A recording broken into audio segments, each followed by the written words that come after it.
never quit, do it right, play the game, win it life, have no shame, there's no time, feel the pain, live the grind, I could change, in my mind, pick a lane, commit and climb, the only way to win it life.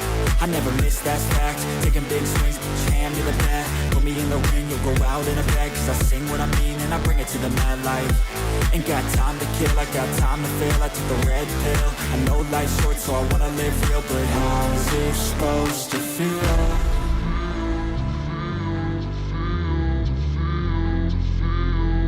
How's it supposed to feel?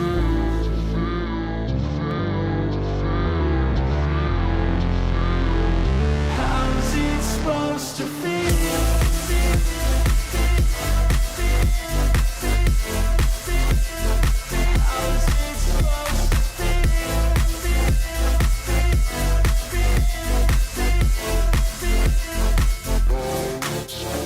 They wanna say my name, but they holding back. They wanna say they hate, but they know it's cap. I ain't play no games, I just do that's fact. And I don't feel no shame, it's a mood you lack. I go crazy, nah, but I ain't lazy. Track after track, I work on this shit daily. Pass me the jack, right as fuel, got me hazy. About to unpack all these shit I've been chasing. I've got visions in my head, like memories after death. To be a legend instead of something you can forget. I'm living up every breath, I'd rather lead than be led. I'll fill the seats as I spread with every word that I've said.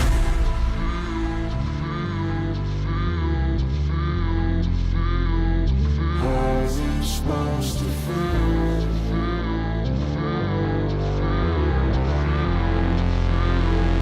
How's it supposed to feel?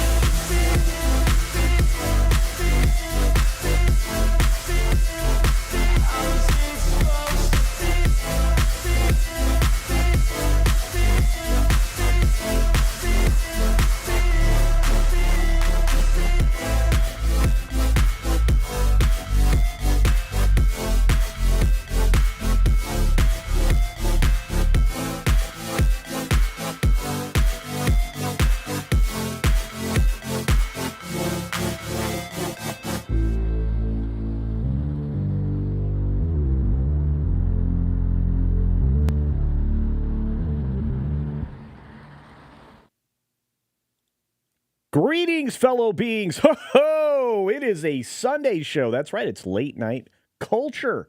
It's late night with culture. It's late night culture. It's me. I'm on my own show. It's just me. I don't know where anybody else is. It's fine. But I'm sure they'll be along any moment now. But we are starting earlier. I feel like that's a good thing. I hope you guys do too. There's a lot of you hitting the waiting room early. We got 87 of you in the chat right now. Good to see you all. I know that number is going to pop. And yeah, we got 5-6 stories we can go through tonight and so many more great things. We've got wonderful stuff coming up this week. I'm going to drop a video about this later today when I'm headed to bed on Twitter exclusively. And then eventually that'll roll out to the other platforms next week. But basically giving you what I'm going to be doing. So this week we're going to be talking about The Fall Guy. I've got a review coming for that. That'll be out on Friday morning. I've got a review coming out about Shogun. That'll be out in the next couple of days. I have 4 stories in the can. 2 of them are ready to go for tomorrow. There's a lot coming. And this is what happens when you decide to retire and be a full-time YouTuber.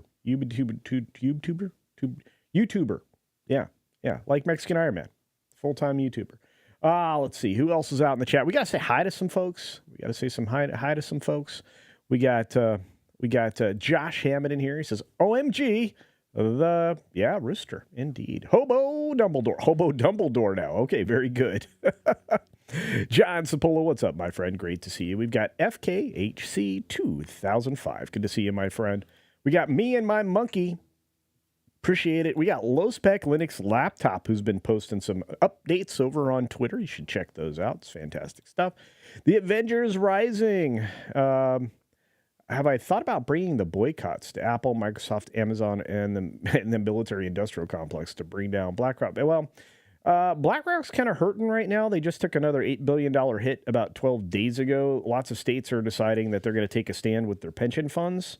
When you have half the country considering doing that, and pulling their money out. And if the people become informed as of why, which a lot of these state governments have the power to do, to let people know why they're pulling their money out, that certainly could work. There's my buddy Keith Howard. It's been a minute. Good to see you. Good to see you. Drew Lavers is here today. Wonderful. Wonderful to see you. We got Subhuman 84. I am not late. I was right on time. 6:05. 6:05. E. Clay Thompson, what's going on, my friend? Good to see you. We got Zachariah 315. It's been a minute. Good to see you. Howdy. Snow Dubs, I'm on the way. Just got home. Apologies, minions in the house. I hope you're being safe, dear. Thank you for doing all you do and getting us the things that we need on a timely basis. We appreciate it. The very lovely Sherry's in the house. We've got Dr. Megatron joining us. And, of course, Bone. Good to see you, Bone. And Shoemake is in the house. Good evening, dear. We've got the Smokin' Man, Cash Kester. What's up, Cash? Good to see you, buddy. Ruby Hoove is here. Good to see you. Salutations indeed. MK Fox says, fade in. Yes, I don't even think I have that clip anymore. It's somewhere. I'll find it again. Fade in. Randall Orser, what's going on, buddy? One of my favorite Canadian type people. We got JS Pena, who's got some thoughts on pineapple and pizza. Yosef Productions is here. Hail chat. Hail you. Walter Tomaszewski, what's up? Sorry I can't be here tonight. Well, you kind of are. The ballet Giselle calls to me. Same bat time, same bat channel, next time. Very good. Very good. Burning a robot. This is my kind of pizza, but I ain't no, Yeah, we're not going to get into that. Let's see. We got Argentum out there. Good to see you. Argentum, Maestro Chi. Christina Rodriguez. Good to see you. I know that name from like 30-some years ago. Archie Mitchell. How's it going? Like button smash. That's right. Hooves in the house. Wubba lubba dub dub. There you go. Humphrey Bear's in the house. Is this live? Yes, it is. Yep. In Blazin' 64. It's culturally sound. That's right. The kid with one shoe. Hail. Hail. Is the Fall Guy a sequel to Free Guy? No. The Fall Guy is kind of stealing an idea from way back in the past. There was a television program called Fall Guy with Lee Majors in it, I think. And he was basically playing a stuntman in the TV show. And one of the features of the show is they do the stunt like that he was doing while he was solving a problem, a crime, whatever, because he also dabbled in that apparently. But he would solve the weekly serial quest, and then he would do some kind of a stunt. It was really kind of fun. So, Gwagnar, what's up, my friend? And then what's up, buddy? Biggles. Got lots of people out there. Meteor Advocate Timon, what's up, buddy? Corinthians 1, 3-0. Go Corinthians. There you go. What's up, Jerry Gord? Good to see you. Hola. The Toxic Man Flu's over on Rumble. What's up? Good to see you, man. Hey, yo. Let's see. Master or Media Advocate Timon is actually now a club member again. Just a renewal, I think. Good to see you, my friend. Yeah, I'm a full-time retired. I'm a retired from the real world job to being a full-time YouTuber now. So this is the way I make my popcorn money. Aaron Ratliff, what's going on, my friend? Archie Mitchell was a movie first. Who else do we got? Was it? Morning Hayes, what's up? Good to see you. And, of course, I'm going to say hi to my co-host who has arrived. It's the Blue Man with his own group. Well, I mean, the Cotton Connection. Anyway, it's the one, the only. Jolly, what's up, buddy? How are you doing today? Oh, what just happened? Is it music time? Ready to dance? That was so weird. Wait, did you do that? You did it. Yes. Yeah, this is fantastic. So I was about to do my dance number. No, you're fine. Yeah. And Jolly, tell everybody what you've been up to, man. You've been busy. Those Cottony guys, those Cottony friends of yours. Oh, yes. Well, things are not all right in the puppet sphere, and Jolly's trying to bring a little bit of correction to the cotton, if you know what I'm saying. And I got some good friends that are putting out some really good products, and help out a lot of channels and are very supportive. And they were a little distraught and got attacked, culture. So this puppet had to step up and put my war gear on, put my war paint on, and go on a battle. And it's been an interesting week to say the least. Yeah. Well, But hello to the chat. Hell, everybody, welcome to the show. Sorry I'm late. I had to pay my tab at the strip club. All I had was nickels. Yeah, well, sometimes it's important to carry around a sock full of hot nickels. Yeah, and pennies. Yeah, well, pennies. Now, come on. Well, yeah, there's a joke in the background I can't tell, but that was funny. Let's see. What did Puff do now? This is a good question. What did Puff do now? It's not him though. These are external battles that are being fought by the puppets, I believe. But yeah. Right? Yeah. Well, there's, you can't, I don't want to bring it to your show, Culture, but let's just say that there's a lot of drama out there, and it's spilling over to a lot of channels that it's not supposed to. Yeah. Well, I think we can just avoid the conversation altogether. Release the McCracken. What's going on, my friend? TZ Burton. Guys in the Navy using oh, yes, they definitely did use a sock differently, for sure. Humphrey Bear, The Muppet Show. Well, kind of. On steroids. Hashtag MMGA. Make Muppets great again. There you go. Mm-hmm. There you go. Hi-ho, Kermit the Frog here. Or do I sound like Jordan Peterson? Yeah. One or the other. I think WDW Pro does it a little better. You're really mean. William King, what's up? Good to see you. Yeah, that's right. The sock full of hot nickels was for self-defense only. What is going on, gaming dude? All right, well, we got a couple stories I want to get to today. We've got some other guests that'll be joining us here in a little bit. But these are going to be fun things to talk about. Do you want to talk about, things that are happening with Stellar Blade? Oh. Do you want to talk about TikTok and it don't stop? Or it might stop? Well. Do you want to talk about James Gunn and Green Lantern? All right. Do you want to talk about Kraven the Hunter? Yeah, we could. Yeah. Okay. Yeah. How about? I like the first one so far. All right. Yeah. And how about Kung Fu Panda hits a big box office number? Oh.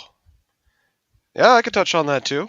Okay. Yeah. Well, let's start out with the crazy things that are happening with Stellar Blade. Like the campaigns that are supposed to try to help situations, for keeping people interested in the game and not getting a refund because, they lied. Lies maybe not a strong word, but they did censor the game considerably from what it was going to be. So let's pop the story up for us to take a look at here and put it into the chat. And smash that like button. Smash the like button, indeed. Oops, I shared the wrong thing. There. I shared the wrong thing. I feel bad. Don't you got one of them producer guys? I do, but he's busy. Does all this stuff? Yeah, he's busy. Yeah. There we go. All right. I got it. I handled it. God? Okay.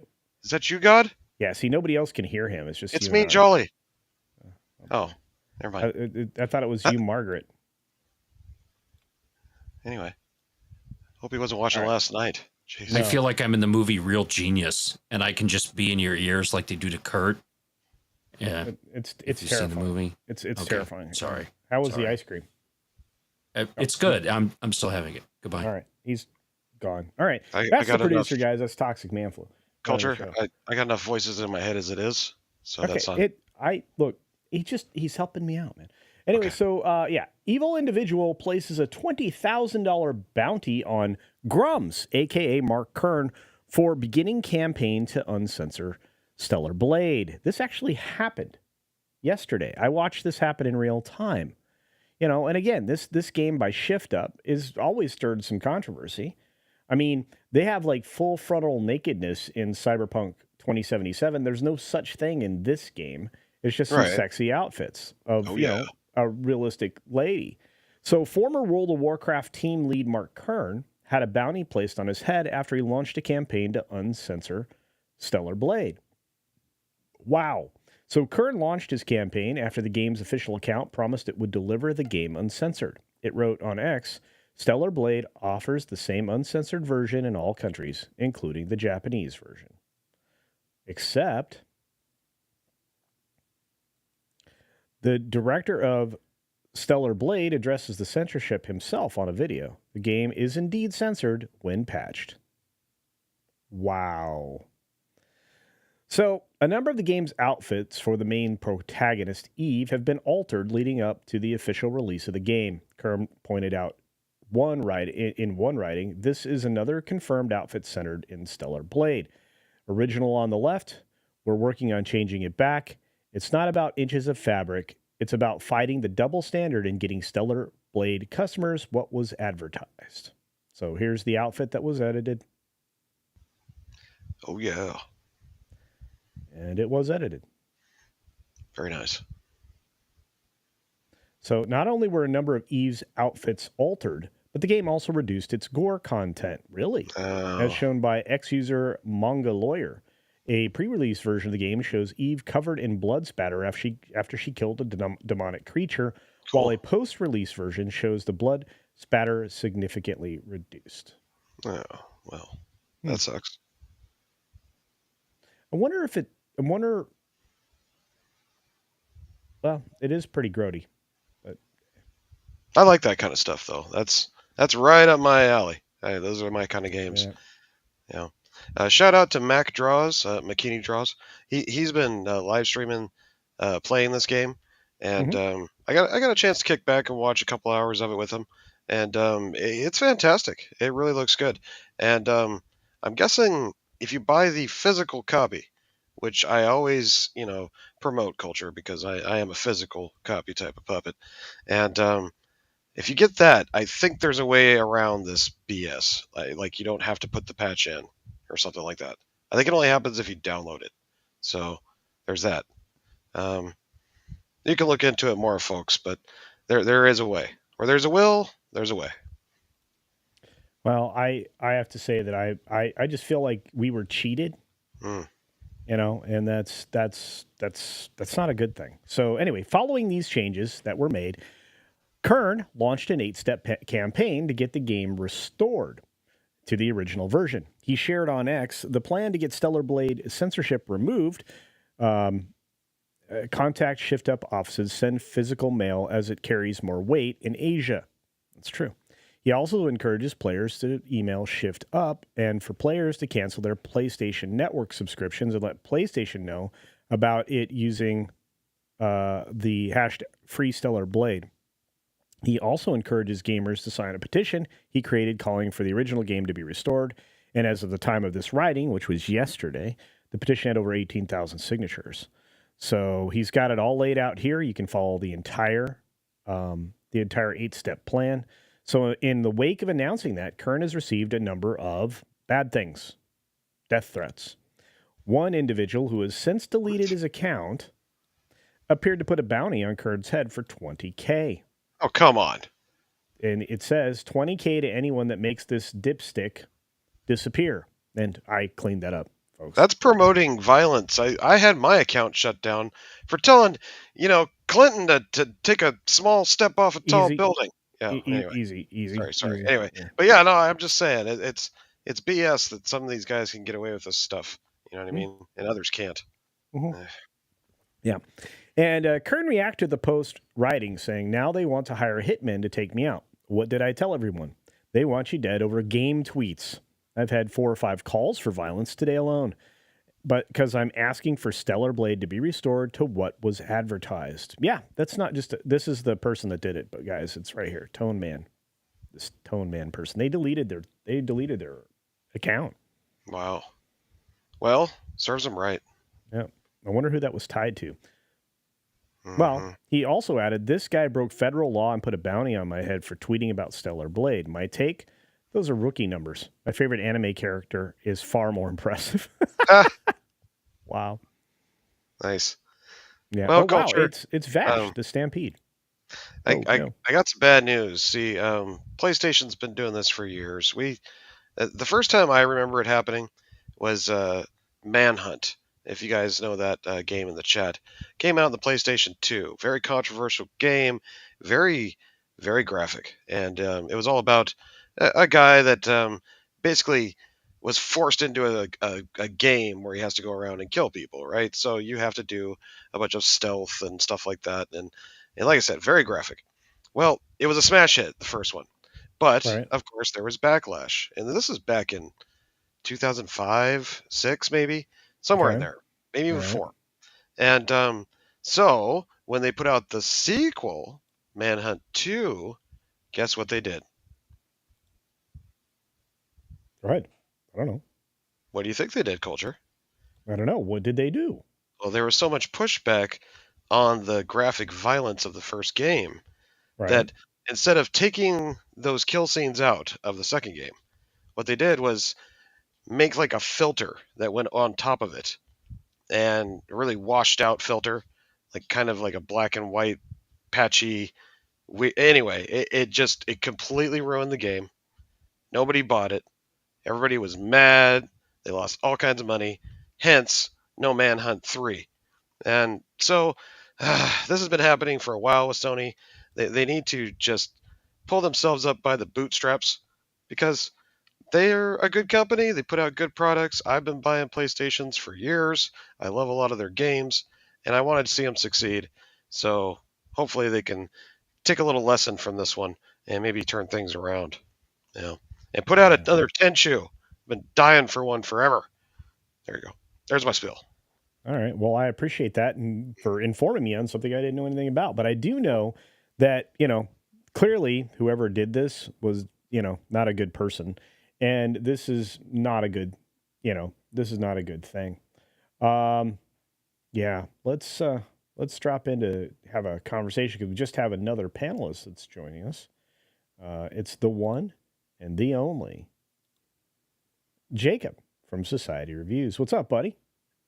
Oh, well, I'm doing great. I'm doing quite well. So I just come to terms with the fact that I'm what we'd like to call fucking poor. So as a result of this, I have been just watching people walk around like cities all around the world on YouTube as I do reviews for many movies that I do for Bounding in the Comics, because I'm the king there. But Right. Outside of that, I'm doing pretty well. How about yourself? Good. Wait, you are now is that your title now, as king? Yes. It's a self-proclaimed title. I am the king of Bounding in the Comics. I'm on StreamYard, but it do have a title that says "The King is Back," and that's what I have there on my thing. Okay. Yeah, I'm definitely checking my ego. I've been working on that over the last few months. I mean, I'm definitely improving. Okay, which means you're like getting more ego. Depends on your definition. Fair enough. All right. Well, let's. Whoops, that's not what we wanted to do. Do this. Yeah, there we go. All right. Yeah. So, what do you think? Did you see that threat against Mark Kern? Who, me specifically? Yeah. I did hear the whole thread about someone like offering money to take a certain individual out, and then being fireworks afterwards, which is just like, I don't know what you thought was going to happen when you said something like that. I mean, it just is what it is. Right. I mean, I just think to myself, it's like, what could that guy have possibly done to get somebody like that upset? Because it's like, there's people who like owe me money who I haven't like made posts about that before. So it's like, what could he have possibly have done to you? People are stupid. That's what I think. That's the growing theme of the show. People are just very, very dumb. Oh, I agree. Yeah, and it's spreading. Yeah. So. Now, who the hell was that? Huh? Who said that? Who said what? Yeah, that's what I thought. I'm telling you, we're hearing voices in our heads, and it's. You see? You see? There it is again. How you not hearing? I'm not the only one. Who's that? There's a button on the left that says "Listen off stage feeds," and you need to turn that off. Yeah. Oh, okay. Yeah. That way, I can just talk to Culture in his head. Yeah, and this saves you guys from. Hey, I want everyone to know good, that Mrs. Flu and I had a phenomenal time at the movie theater this morning. Wow, Pee-wee style? Did you go see 25th Alien? anniversary of the release of The Mummy in Oh. 1999. Mhm. It was very good. There were about 6 couples there, and we were all quoting the film. Ha. It was the extended version Oh. with all the extra scenes and stuff that they cut out. And it was, I posted on Twitter, it was the second best film I've seen in theaters this year behind Godzilla Minus One and just above Dune 2. Wow. And Good. I'm like, so. As bad as movies have been this year, I can't even fight you on that statement. But I will say this, because I did see some newer releases that came out this week. There's a total of 3 movies that I saw this weekend, and 2 of them were actually pretty good. I'm not sure if Culture has any reviews. Are they wide releases or are they Wide limited? releases. Wide releases, okay. Yeah, so I saw Challengers, which is that new Zendaya movie. I saw that too. Oh my god. Culture Goodness, actually that's called me bad. after Challengers and was crying. I did. Oh my god. No, I wasn't crying. I was. Wow. I was. Oh, you were emotionally- crying. You were I He was in sobbing. a deep state of depression, and I agree because I was there too. So Yeah, I See what know happens exactly when you get what old he's going kids. You cry more. You know. Yeah. All the reminiscing. Yeah. But I did see Boy Kills World, which was very good, very fun, entertaining movie. And then Really? I saw him. Yeah, I actually dug it a lot. I think a lot of people were complaining about the style, but then it's like at the same time, it's like, look, all action movies over the last 10 years have basically just become John Wick clones. So it's like, why are you Right. attacking the one movie that actually tries to stand out from like all the other John Wick Well, you remember that clones you see in Hardcore theater? Henry movie that was so revolutionary? It was first person. Yeah. Yeah. There's a lot of people complaining about that too, but I thought that was really cool. So Like I say, I'm not going to tax someone for taking a risk. I mean, like I said, we just saw another John Wick clone called Monkey Man a few weeks ago, and that was dog doo. even it's sounds like, good. Yeah. You It's gotta like you The gotta Beekeeper. you gotta hook your audience in quick and fast, and that's what John Wick did. See, they did the poor puppy hook, right? You know, when his puppy died, you're gonna get so many dog lovers on his team immediately, and that just carried through for 4 more movies, folks. I Yep. think in John Wick 4, he's still falling down the stairs. Would you Yes. stop it? I think he guys? still Okay, is. all right. So- Enough. Everybody who should. All right, goodbye. I can't wait All for like the 10-hour cut of like John Wick All falling right. down the stairs. Oh, All hey, right. check this out. I got it right here, Culture. There it is. Manhunt. Oh, Cool, huh? yeah, all the way back to PS2. PlayStation 2. Yeah, if you find a copy of this, kids, grab it because this will probably be a collector's item someday if they keep up all this censorship garbage. Well, yeah. Well, hey, speaking of good action films, and Rising Avengers is correct. Beekeeper is a very good film. Yeah.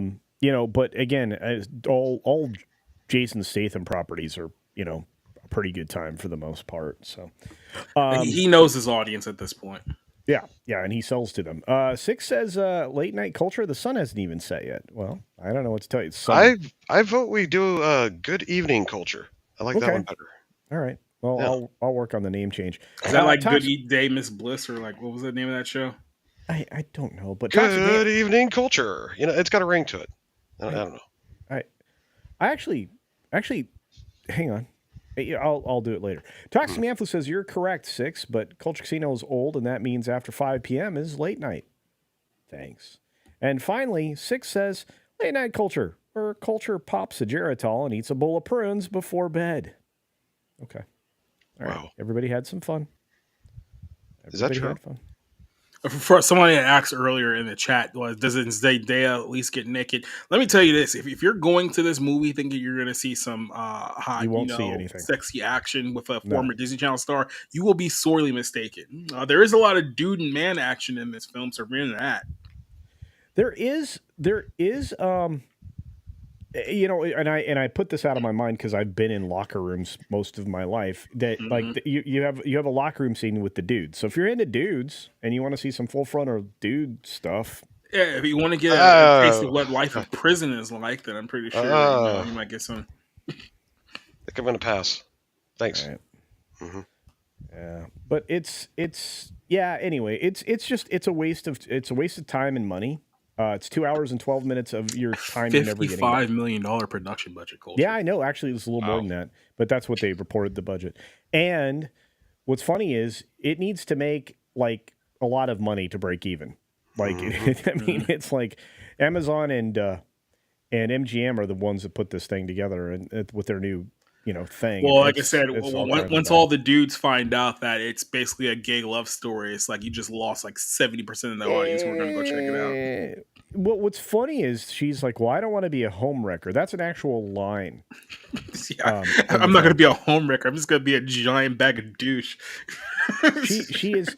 Look, all three of the characters in this film are terrible people. In fact, Yeah. I have a video coming out tomorrow in the morning, probably about the time that Midnight's Edge in the morning ends, or maybe just before it starts. I don't know which. But anyway, when that video comes out, it talks about the box office for that film and the fact that the box office was a box of rocks this week. So, Dara sends us a $5 super chat. Says, did John Wick fall out of his armor when falling down the stairs? No. He hasn't reached the bottom yet, so we don't. Would you guys stop it? It's not true. And thank you for the $5 super chat. You guys are supporting the channel, which I do appreciate. It's just going to be a this show gets demonetized every week. Every week. It's my fault, isn't it? I know it. It's fine. It's fine. But thank you, dearest, for the $5. You are keeping the lights on for me because I am a full-time YouTuber now. So I rely on these kinds of support mechanisms. So thank you. I failed you, Culture. My video has been monetized since the Clinton administration. I'm so still ashamed. It's fine. Randall Orser, I watched a Thai horror movie called Death Whisperer. That was pretty good. I love all kinds of movies, so I'll see everything. I spent most of my life in locker rooms. Oh, thank you, Six. Mm-hmm. See, this is the problem. Six goes back and hoists me on my own petard. That's not a good thing. Do you think the Gary YMCA Culture? Do you think the Gary video at the end of the show might be what's doing it? Possibly. I don't know. Maybe cut that out and give it a try. There's nothing wrong with that. I think. Or maybe charge people more money to show that video. Maybe. All right. Well, actually, I should probably say, okay, we've reached the chat threshold where I can play the Gary video, something like that. Anyway. And now you're gonna get demonetized. It doesn't matter anyway. We're usually demonetized before like the first half an hour of the show, so it's. Yeah. I think Jolly asked for Zendaya naked. Yeah. Did he not ask for that? Did I mishear this? I was talking about the Stella video game. She was hot, but Zendaya's. You sure? She's kind of mid, as my kid would say. Ooh. I don't. know. So there's a lot of people on the internet gaslighting you into thinking that she's like a sex symbol. She's wearing heels as a robot. I've never. I just never thought she was that great. See-through PO. She does her makeup well. I'll give her that. Yeah. I'm sorry. Culture's giving me all kinds of evil looks in the back. It's perfectly fine. It's perfectly fine. No, it's not. Randall Orser says, I thought Challenges was about two guys looking for their. Whoa, hey now. Hey. Can't show that. Can't show that. But I can show this from our good friend, The Road to Wisdom. You might know him as Comic Chat Danny. Good to see you, man. Nice. Ordinary Angels was great. Best movie I've seen so far. Okay, see, hearing great things about it. Beekeeper, best action movie. I don't think anybody's going to argue with you for this year. And Godzilla X Kong was fun as well. I'm Team Kong all the way. I think most reasonable people are Team Kong. I don't know. What do you guys say? I'm more Godzilla. Godzilla? Yeah. All right. You can't always win because that's Godzilla's job. End of story. Kong sucks. Right. Exactly. Yeah, I agree with that. Thanks Ordinary Angels, good movie, really good movie. I would say if you haven't seen Unsung Hero yet, that one's probably better than that one. So that's a strong recommendation I'll have for that one. Okay, all right. So this is good because that movie came out of nowhere for me. Yeah, didn't see it. So I looked at it this weekend. And went, what is this movie? So I may have to go see it this week so I can review it. Definitely will not be disappointed with that film if you haven't seen it. Especially if you liked Ordinary Angels, you'll definitely like this movie. Yeah. Beekeeper, best action movie. I would say Boy Kills World is a little bit better, but I don't have any knock against Beekeeper either. So I'll go there. And then Godzilla and Kong sucked. Kong sucks. Well, okay. I'm going to say it this way. Godzilla -1 was the perfect Toho film. Nice. Tom and I get in fights all the time about this, but Godzilla X Kong was fine. Well, you and Tom get in fights all the time anyway. This is true. So it doesn't really matter. Hey, Cloud's here. What's up, my friend? Argentum's like, it's Tom's fault. Nah. Right. It's the Gary Blue ending. That's right. It is. Doba Fett's here. Good to see you. See, I know that guy. Morning Haze. I agree. Abigail was a lot of fun. It was a good time. Abigail was definitely a fun movie. Goofy horror film. So if you're looking for, it's fantastic. Sorry, Weatherman. I apologize. All right, let's, hey, Evil Ramen's here. Graph Webb, the most consistent person on YouTube, says, hashtag cancel Disney Plus. That's right. I already did. All right, we Do did you guys that. have Disney Plus? Yeah, we canceled that. Yep. It was a tough pill to swallow after the Gina stuff, and then, of course, the Snow Kid. He totally tuned out. I've told that story 1,000 times. Where one day he was a huge Star Wars fan, the next day he wasn't, and then one day he was a huge MCU fan, the next day he wasn't, and that's exactly how it happened, folks. Literally overnight, and we blame it all on Disney Plus. Well, my blood feud with Disney goes all the way back to the days of them not putting the jersey on Disney Plus. So there you go. Right. There we go. You're going down a road that Danny can't follow there, Jacob. So he's like, remember watching Godzilla versus Kong and being bored out of your mind because you realized that Godzilla had been shown on the screen for like an hour. Yeah, that was good times. Mrs. Flu's out there. Speaking of somebody who's out there, somebody who he's got an internet like presence like nobody's business. He's on like 74 different platforms. He operates a website and runs the internet. He is a good friend and a worse enemy. It's Jason. Wait. I haven't formed my enemies list yet. Oh, all right. Well, he's from Sci-Fi for Me TV. How's it going? They're live from the bunker. Are you? All right. Yes. Give them the launch codes. Wow. Yes, the bunker 2.5. Bunker 2.5. I'm good. We have spent the last hour watching A Boy and His Dog. We've got about a half hour left. Mrs. Boss tapped out. She's like, I just don't like it. So, not for everybody. Yeah. Well, since we're showing off our PlayStation collection here, I just want to show off a few things here too. The little blast from the past, so I can get the spotlight here for a second. So this one was a little game called SOCOM 2, and like if you didn't play this game on the PlayStation, did you actually play PlayStation? I don't know, maybe not. Here's another good one. A little game called Tekken 4 for the PS2. This one, very very great game. This one is one for the baseball fans out there. MLB 2K5. Derek Jeter is on the cover of this one. That's still a great one. Mortal Kombat Deception. Probably the last decent Mortal Kombat game. Tekken Tag Tournament. I have this one too. This is one of the greatest hits collection. So you don't see those anymore. There you go. Then, of course, probably the greatest football game ever created, ESPN 2K5 with T.O. on the cover. Still holds up to this day. And then for you old school wrestling fans out there, probably the greatest wrestling game ever created, SmackDown. Here Comes the Pain. Yeah. With Bork Laser on the cover. So there you go. Wait, are we showing off video games that we have in our collection? I guess. Oh boy. Is that what we're doing? I got a stack. I don't know.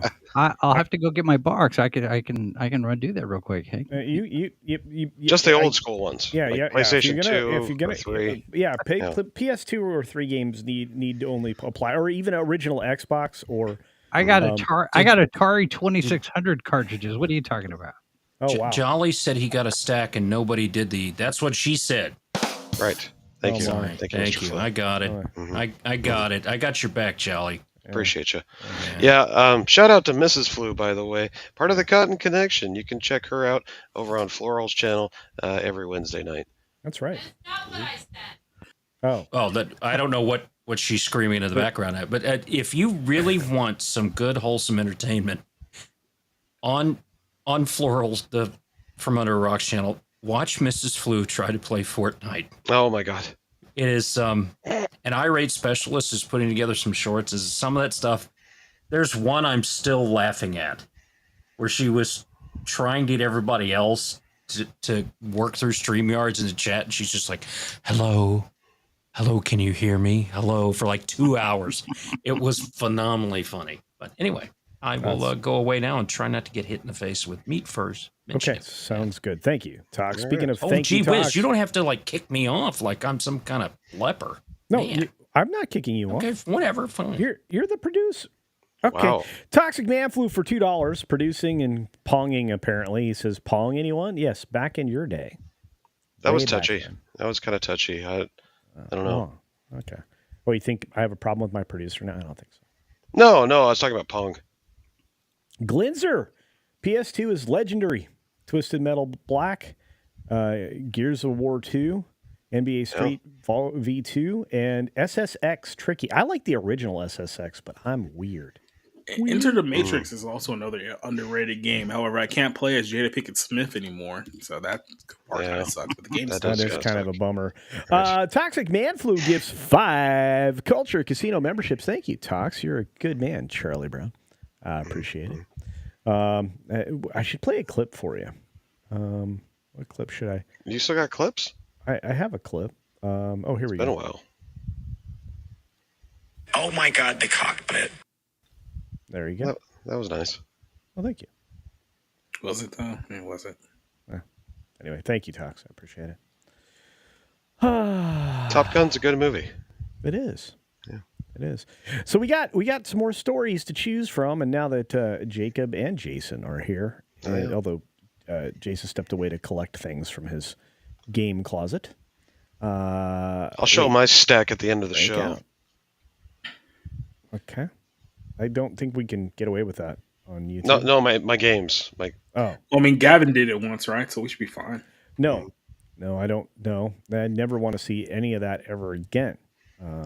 Sorry, I don't have the wide lens angle camera right now. Oh, Cavatinho Cavalry. What a surprise, no women on the panel. That's a temporary thing. We are going to have at least once a month where it's going to be a ladies night panel where I only occasionally pop in and there's no other dudes. Oh, well, maybe in the background, We'll find some sex traffic Russian girls on the show and then throw them out here for okay. You have a just ladies' used a night lot of words show? that guaranteed I'm going to be demonetized. Thank you. But Russian? You can't say Russian on the show anymore? Jesus. You need more female representation, Culture? Is that what I'm hearing? Yeah. You didn't think to call Jolly and ask? You know I got it. I know you could solve this. Yeah, You that's know I right. got a It's going to be, we're going to have Mrs. Fu says boss night. That's right. Ladies only. That's right. You're going to have, I know some ladies. Lovely ladies. Yeah. Well, I know you do. I go get. Okay. Fair enough. All right. Yeah, but we will definitely have that. So that always makes things happen the right way. Okay. So you guys may not be interested in this, but I am. So Congress, in their infinite wisdom and their desire to censor things, decided that they wanted to, ban TikTok. Okay? Okay. So... What's the story? On one idea. hand, I have I like to be that. consistent here. I have called TikTok kind of the home for the dregs of society for like the last several years. So on one hand, I can't completely say that I'm broken up about this, but we all know where this road is leading at the same time. Oh, absolutely, Right. absolutely. And I want to say this because we just had another generous gift. Ruby Hoove just gifted 5 Culture Casino memberships. Thank you for that, Ruby Hoove. Much appreciated. Very, very much appreciated indeed. My goodness, yeah. Darth Kermit got a membership. Boom her. Darth Kermit's here? I just want to say that Darth Kermit is a phenomenal name. Oh, I love that. What a great name, Darth Kermit. I don't know. I love that. Oh wait, why am I doing this? That almost sounds like a rock band name. It's a dark Kermit. It does. Welcome to Flash Darth was Kermit. Will it be called Toxic? Isn't Fe iron in the periodic table? Toxic iron, yeah. Yeah. Let's do that. We won't. We're not going to swipe that. We're just going to call it. Did you guys hear the applause when I played it when I was off Yes. screen? Yeah. You heard it. I'm wondering if the chat did. Oh, I don't know. Okay. All right. I don't know. I am not wearing pigtails again. This is a lie. But I do want to talk about the story. So, Well, you were supposed to wear a Mr. T mohawk, and you never did that either. So it's what? I don't remember that being the case. I'm pretty sure. Brazilian wax at 25K. Okay, so anyone want to buy TikTok?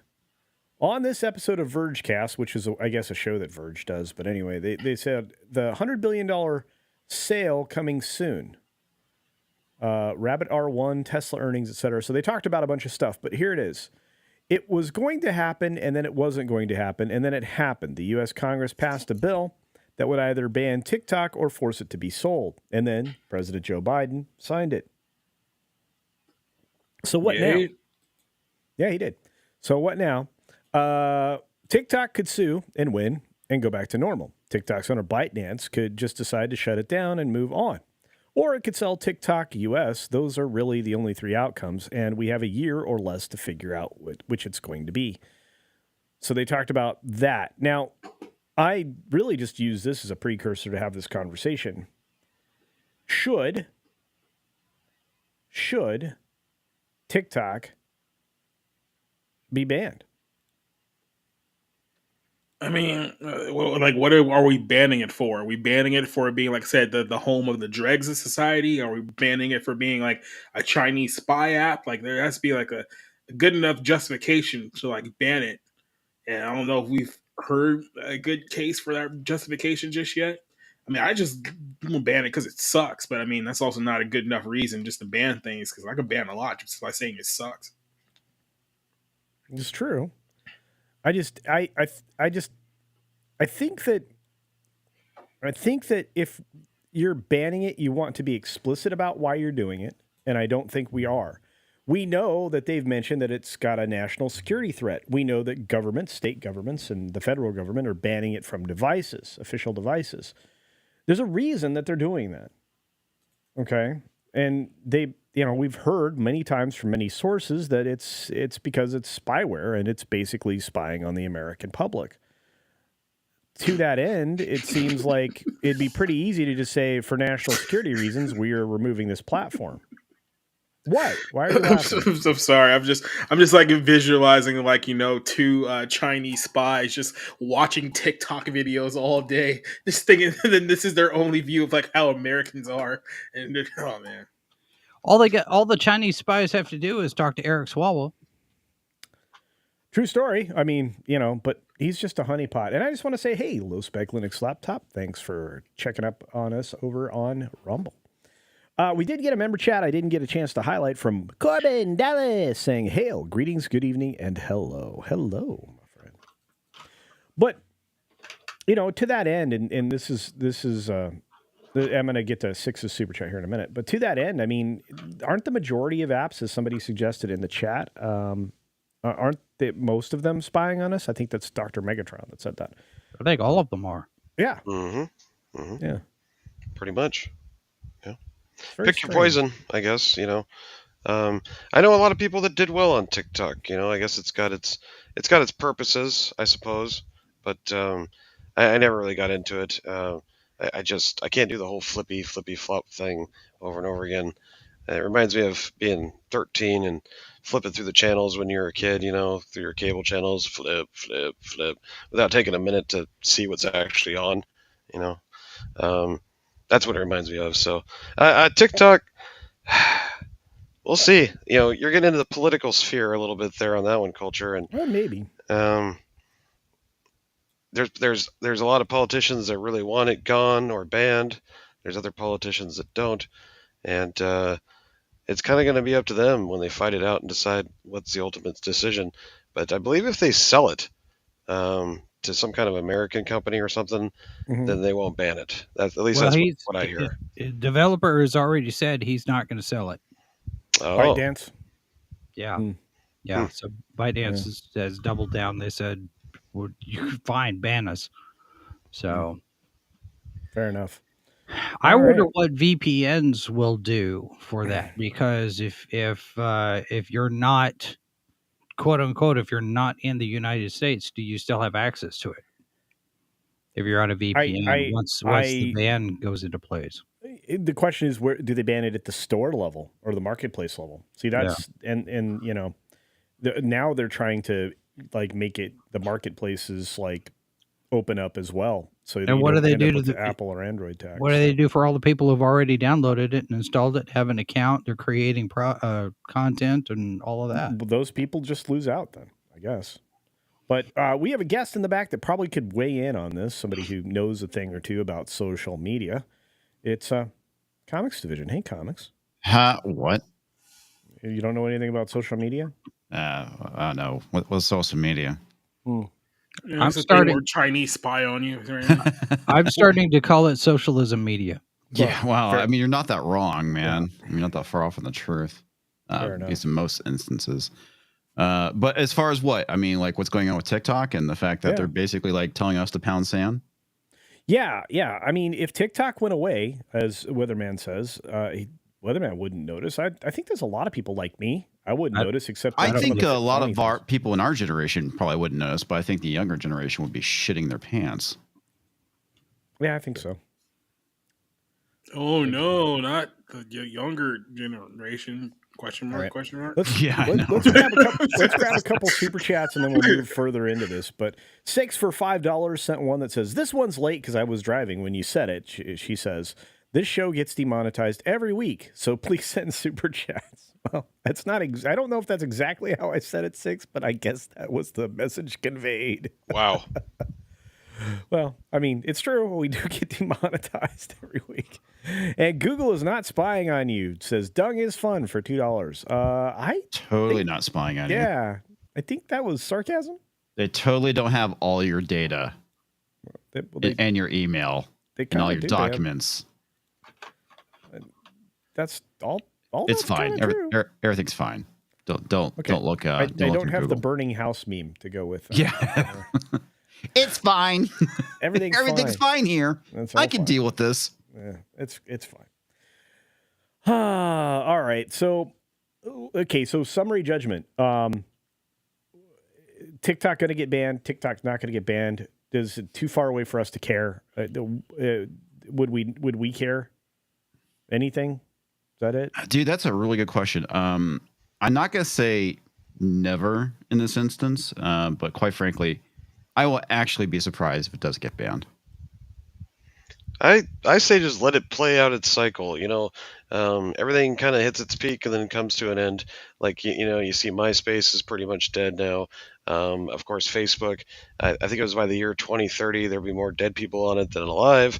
So there's some downfalls to these older platforms, and these newer platforms are eventually going to take their place and carry forward. And then there will be another new platform that comes out that's got some kind of spunky new twist to it, and that'll catch on. So there you go. So do you think Facebook is just evolving out now? Oh yeah. My kid and his generation, this next generation coming up, what is that, Z or something like that? They're calling it old people book. Old people book. So there you go. Yeah, it's old people book. It's old people book. They don't get on there. They don't want nothing to do with it. They got parents and grandparents that'll watch them. The government. Yeah. Good. Okay. All right. Yeah. The my kid is also in my light. Hi. Yeah. My kid is Gen Z, and he's perfectly fine. He's perfectly fine with TikTok being banned. Yeah. Oh, good for him. Good enough. He hates it. Saying something? No, you're done. But no cool dance videos with girls in shorts. Yeah. Well, we got another couple super chats. It just enhances the ADD. Yeah. Okay. Anyway, we got another couple super chats real quick that actually fall in line with this. Like, is this live for Canadian $5? Says, if the younger generations come at us, we just have to write our battle plans in cursive, and victory is ours. Yeah, pretty much. Oh boy, that's savage. Hey, we got a Valiant raid. Hello, all you Valiantees, Valianters, Valiant. You're Renegades. Valley Kids. Yeah. Hey, good to see you. Yeah. Thank you. Valley Kids. VR raid. Okay. So anyway, yeah, no, this is true. If you can actually write in cursive, you have a distinct advantage over the enemy. But what if you write in cursive poorly? Well, first of all, I don't know that I could read whatever you wrote in cursive because it would not be spelled correctly. You're not wrong. I just want to break I think in of Talks, really. Okay, Talks. Comics Division writes in cursive the way he reads his super chats. Yeah, I know. It's very, very bad. Wow. Bad. I guarantee it. Bad. God, you guys are so mean. Yeah. No, I'm just Why do I talking even truth show here. up to this show? God. Well, It's not me. It's the grumpy old guys. You got on here sounding like you got kicked in the nuts. I don't know oh what that boy. is. Wow. What? No, maybe you should have Walnuts. kicked me in the nuts. I should have Talks. done that. Oh. Yeah, that's kind of mean of you. YouTube, Facebook is for old people. There was an article I was looking at for Money Meltdown tomorrow that was talking about how there's a collapse at Facebook because the stock price keeps going down because their ad revenue is going down. So I might send that over to Culture and Comics. Hey, maybe it's I would where love they have to a video. cover that. So Yeah, well, fun. yeah, check I'll it out. find that one. That's true. Yeah, send it over. All right, I'll go away now. Okay, Yeah. thanks, producer guy. Appreciate it. That's right. Back to the back room there, producer man. We do keep him in the back on this show. Anyway, Dean H. Yeah, it's technically where he belongs, really. Dean H for $5 says, as much as I think TikTok is contributing to the downfall of American society, I agree with you, to ban it would start us on a slippery slope to more censorship. And I agree with that 100%. Yeah, I like do. you said, The only thing I'll push back on that is it'll start the slippery slope. We're pretty much like 3/4 of the way down the slope. Yeah. Well, here's my issue with TikTok. I mean, it's basically Chinese spyware.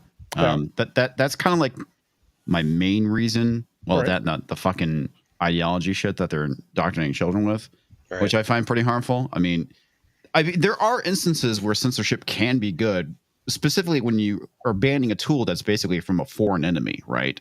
Yeah. I mean, that's part of the reason why you want to do it. I mean, it's different when you're censoring people within your own country and their thoughts and whatnot. I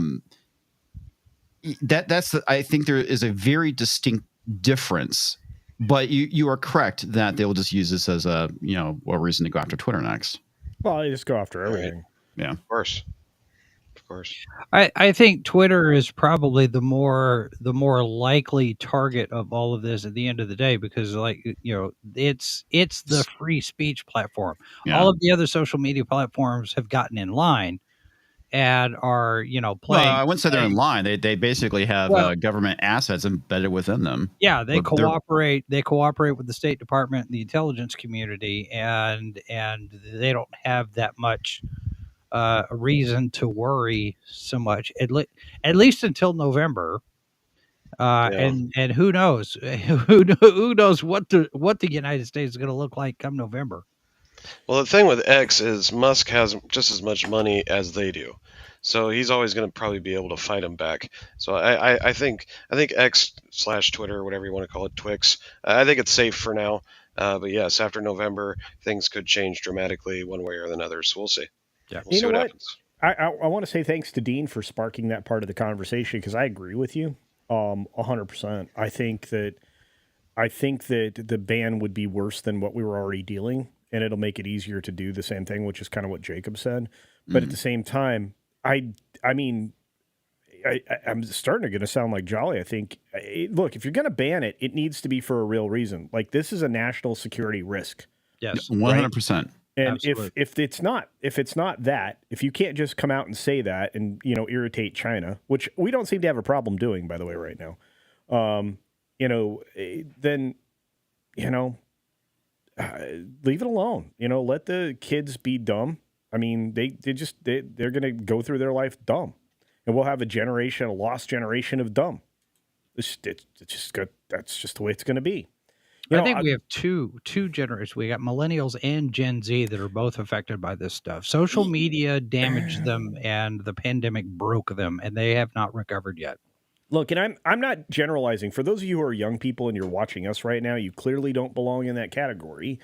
I'm just saying it's just some of them escaped the clutches. And they got out in time. And that's what I'm saying. I mean, they're the millennials that I worked with up until the very end of my regular job stuff. They were all fine.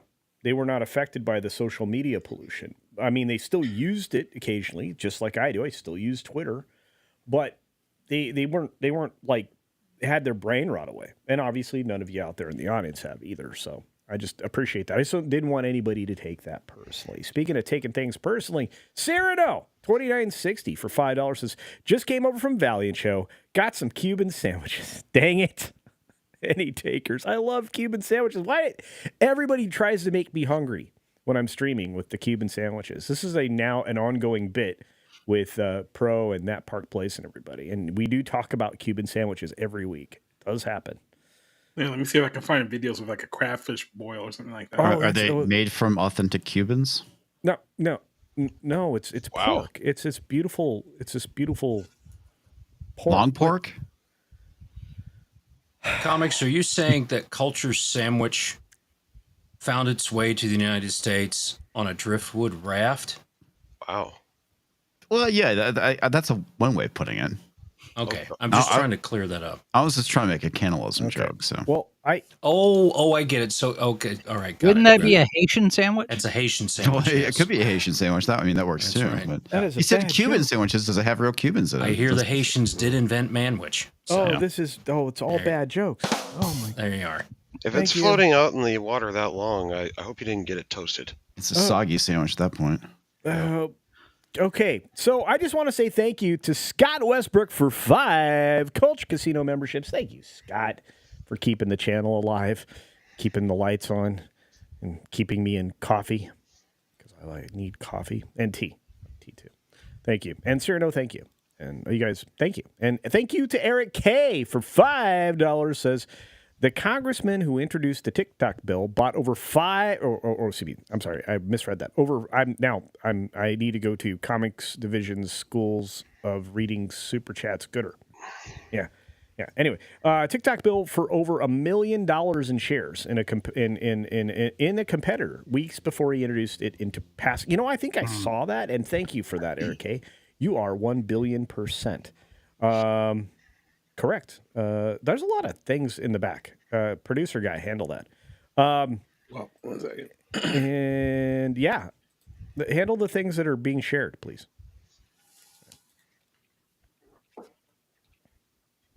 Well, it's fine. It's no one likes Jason. It's stock price for Meta. It's stock, Jason. It's Jason stock. I know it's not my usual. It's not my usual thing. This is the 6-month performance for Meta, which is the parent company of Spacebook.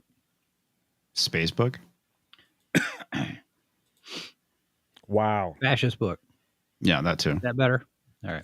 Yeah, well, he just went on the offensive on the election stuff, which we are not going to talk about here, but it's pretty bonkers. I will say this: Marx is correct. Marx 47, who says for $2, DJI is next. All that telemetry and imagery. Yes, I think they're going to have to go after. They will. I mean, it's obviously they don't want people to have all that information. From the drones and such. They're trying to get rid of the drones for a reason. So our good friend Jacob is sharing something in the back there, talks. And this is just a couple of rednecks smoking a gator. So yeah, it's a gator. About being hungry earlier. So. Yeah, it's a gator. Yeah. Gator tastes like chicken, man. Well, it has a chicken in the mouth. Oh, is it chicken in the mouth? The gator is tasting the chicken. Yeah, right? I mean, it's tasting the chicken, but the gator also tastes like chicken. You're not going to be able to tell the difference between chicken and gator. If you prepare it right, it can be really good. So. No, I'm not saying it's bad. I mean, I've had it before. It's pretty good. It just tastes like chicken. Well, I mean, in the Matrix, everything tastes like chicken. Yeah, well, I mean, that's probably the reason why that flame thing he's using right there. Yeah, I have one of those. I have one. Blowtorch. I got one. Yeah, a little blowtorch. But my kids got me one that's shaped like a Walther PPK. Oh, I want one of those. Yeah, so it's nice. Yeah. Boy, save the neck for me, Culture. All right. That is what she said. All right. All I know is I want some of that tail. Wow. Said that too. You knew that was happening. You just knew that was happening. You walked into that one. All right. Fair enough. Holy cow. Staccato DDS. My goodness. A generous 10 Culture Casino memberships. Thank you for that, Staccato. You can find Staccato supporting amazing channels like Valiant Renegade and WDW. Where's the applause button? That that Park Place. All my pals. Apparently, I have to be on stage for to- that to happen. Yeah. Oh, there we go. Yeah, that Don't we- helps. Can't you do this one on the music tab? But I just want to thank you again. Oh, what the hell is that smell? What are you I think that's talking the about? gator. Oh, What? What are you talking Oh, about? I should use the music tab. Oh, Yeah. I'm just Yeah. learning this thing. That's is that I you, just- Toxic? I just want to say thanks again that to was the Staccato. casino. You Oh. DDS. casino. Wow. It's fantastic. I love it. Thank you, my friend. So many people got memberships tonight. This is fantastic. Okay, so I'm telling you, man, this show is tripping me out. I need to start popping some acid just to equal it out, I think. there's some weird stuff going on. That's for sure. All right, so you got 4 stories to choose from, kids. Do you want to talk about Green Lantern? No. Not Kraken really. the Hunter, Well, maybe. Kung Fu Panda 4, No. Sure. or Colin Yost, host or whatever his name is, at the dinner last night with for the White House Correspondents thing. Who? Yeah, I see that one. You wanna see it? What was the 4th option? Yeah. Jost. Colin Yost. No. Who? I think it's Jost. He's married to Scarlett Johansson. Oh, Yeah. lucky guy. Oh, yeah. Is Well, he? you know, you kind of know what the politics are there, but No. it's fine. It'll be At least when she's drunk, maybe. Well, apparently there's a lot of guys who've been married to Scarlett Johansson. That don't really mean too much. Wasn't it that one like real estate developer guy? He was really rich. Do you guys know what I'm talking about? Am I a lunatic? All right, let's share the story. All right, so Colin Yost wins over a tough White House Correspondents' dinner crowd with praise for decent Biden. This is from Brian Decent? Steinberg over at Variety. It's a decent amount of money for gas these days, that's for sure. Ah, That's true. It's true. where's That's the true. thing? There you go. Jeez, so There. late. Did somebody hit the All right. button? All right. Okay.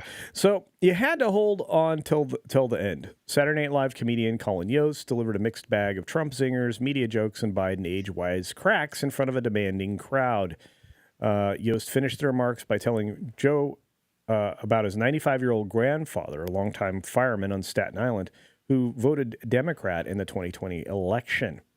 Even though the borough of New York City is known to favor Republicans. He says he voted for you, and the reason that he voted for you is because you're a decent man. My grandpa voted for decency, and decency is why we're all here. Now, is his grandfather still alive? I don't know. I see, that wasn't clear in the story, so... and that's a joke, YouTube. Come on now. Republican candidate for president owes $500 million in fines for bank fraud. Well, that's not true, actually. And so he made all these jokes last night. Now, I watched the video of it. He didn't pull away from making cracks at Biden. So, I feel like Variety, like many other types of news media these days, kind of picks and pulls what they want from any of these stories. But this is one of the problems that happened, and we don't go into politics very much, guys, so bear with us. But I think that this kind of thing tells you that for a very long time and a very long time ago, one side surrendered pop culture and the cultural world to the other side. And Yes. I think that's what happened. Yeah. That changed, how these things are presented, received, and so on and so forth. Again, I don't want to really get into the politics of it all, but the conversation does need to be made about what everybody needs to participate in culture. I guess that's the whole point. Yeah, I mean, part of the position that we're in right now is because, for the most part, the right has abandoned culture. All the major cultural institutions. Right. Yeah. Yeah. And look, I mean, for me, these things matter because not for the political reasons that you have, but because you need balance in culture. Oh, 100%. Yeah. I don't want to live in a world where that doesn't exist. And right now we live in a world where that doesn't exist. And this is Colin and his wife. So there you are.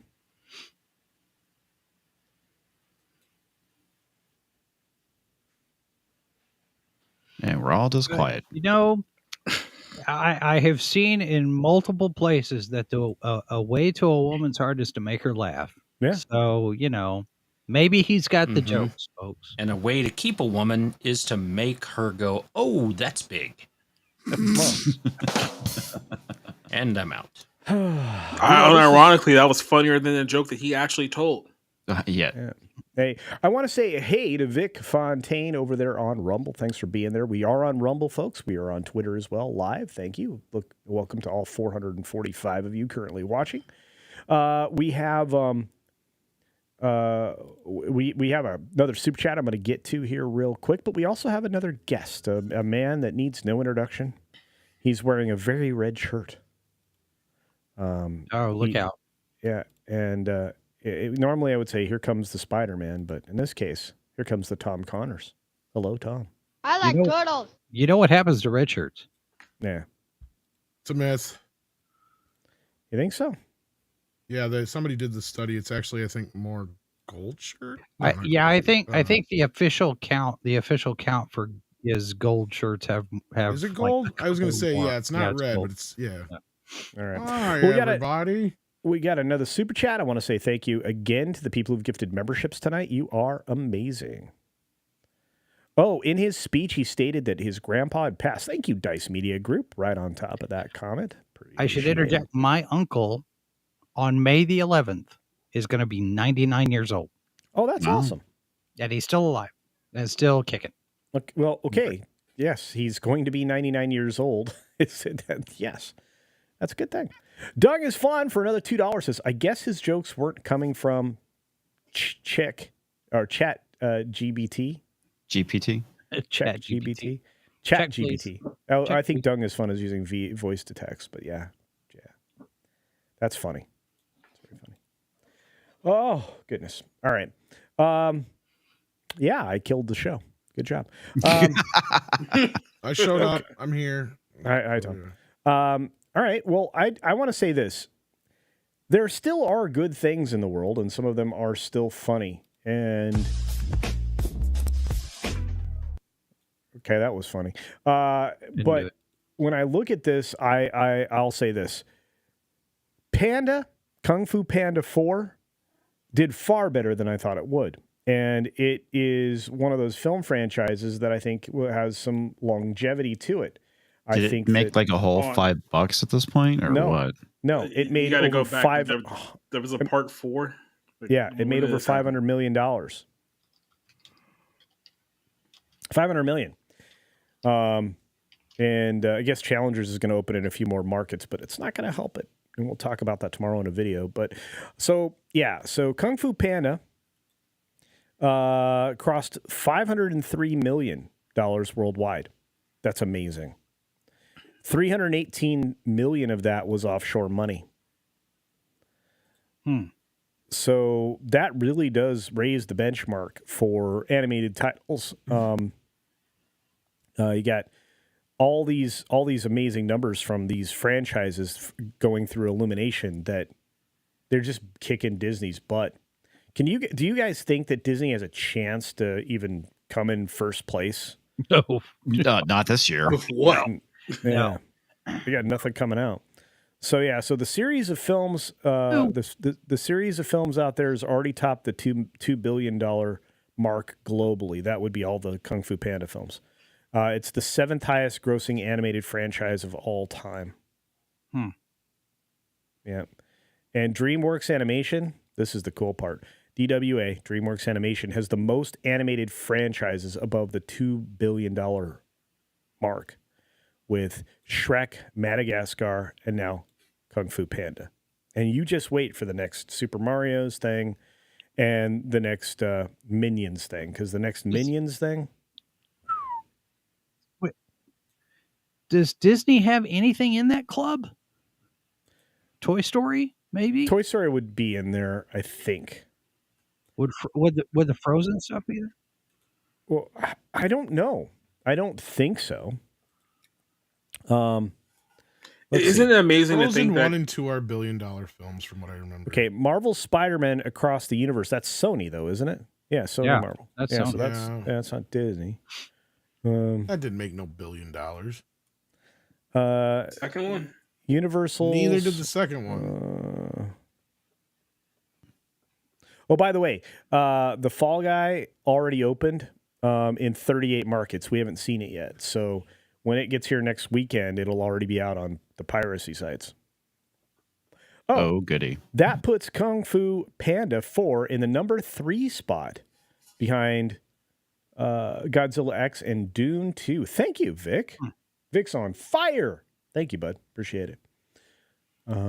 Victor is the man. I just checked the pirating sites. The movie's already up. So. Yeah, I knew it would be. Yeah. So, yeah, that's going to hurt the box office in the States. But I just think it's amazing that Kung Fu Panda 4, which I thought was not going to pull the kind of numbers it did, pulled over $500 million. What was it up against? What do you mean? I mean, what else opened the same weekend? Oh, I mean, it came out right around the same time as, well, what? It came out before Ghostbusters, Frozen Empire. So let me look at the numbers very quickly, but you guys talk amongst yourselves. Well, I got a quick story about this. So, Kung Fu Panda 1 was actually really good. It was an exceptional movie. We had a lot of fun watching it. The Snow Kid was really young when that came out. And, of course, we bought it right away on Blu-ray. He watched it a ton of times. And then, of course, Kung Fu Panda 2 came out. It was a decent sequel, as you would expect with most anime. But it started getting, a following. Jack Black plays a really good, funny character in these movies. They had a pretty all-star cast for the first 3. Not so much in this one, I don't think, but still pretty good. And I guess it did well enough that, there's enough kids that grew up with these movies that, it made some money. And they're not that bad. They really aren't. We loved the first 3. But the Snow Kid outgrew him. He turned into a teenager, so he had no interest in this last one. So I haven't seen it yet. Okay, fair enough. I'm going to pop this back into play. This is what we're looking at now, though. Let me make it even bigger. So you asked what was competition. When it came out, it opened to $57 million. So that's not bad. And it was competing with Dune, which was in its second week. So that's impressive. There was Imaginary and Cabrini. Ordinary Angels has already been in theaters for a while. And Madam Web had been out for a month. So, yeah, there you are, Jason, to answer your question. Okay. That's pretty strong showing. I think so. Yeah. I think so. I'm one of those people that I try to measure the things around it, just like you were trying to do there. And I feel like the things that have the broadest appeal are the things that are making money right now. Mm-hmm. I mean, that's it. And it's because they aren't diving heavily into politics and all the other shenanigans that are out there. Yeah. Yeah. So we got a super chat that I do want to talk about. This is a subject that I think we should find an article for, because there were plenty written about it. But E. Clay Thomason says for $2, your take on Jerry Seinfeld's recent comments. He's right. Well, what did he say? Is this basically the part where, or the comments he said was like comedy's done or something, or he's done or something, or what exactly did he say? He's been saying it for like a while now. That I think it was even like 7 years ago. He made a statement that he can't do like college campuses, anymore for a stand-up. So right. it feels like that he's been like had one foot out the door for a while, and probably just I guess screw it. What more to have to prove? Well, I mean, he was really honest about it. He said it's the far left extremists that they're trying to ruin everything. That have ruined comedy. And and remember, he also went at Hollywood. saying that they basically, committed Harry Carey, for lack of a better way of describing it. So the, this is going to not make some people happy.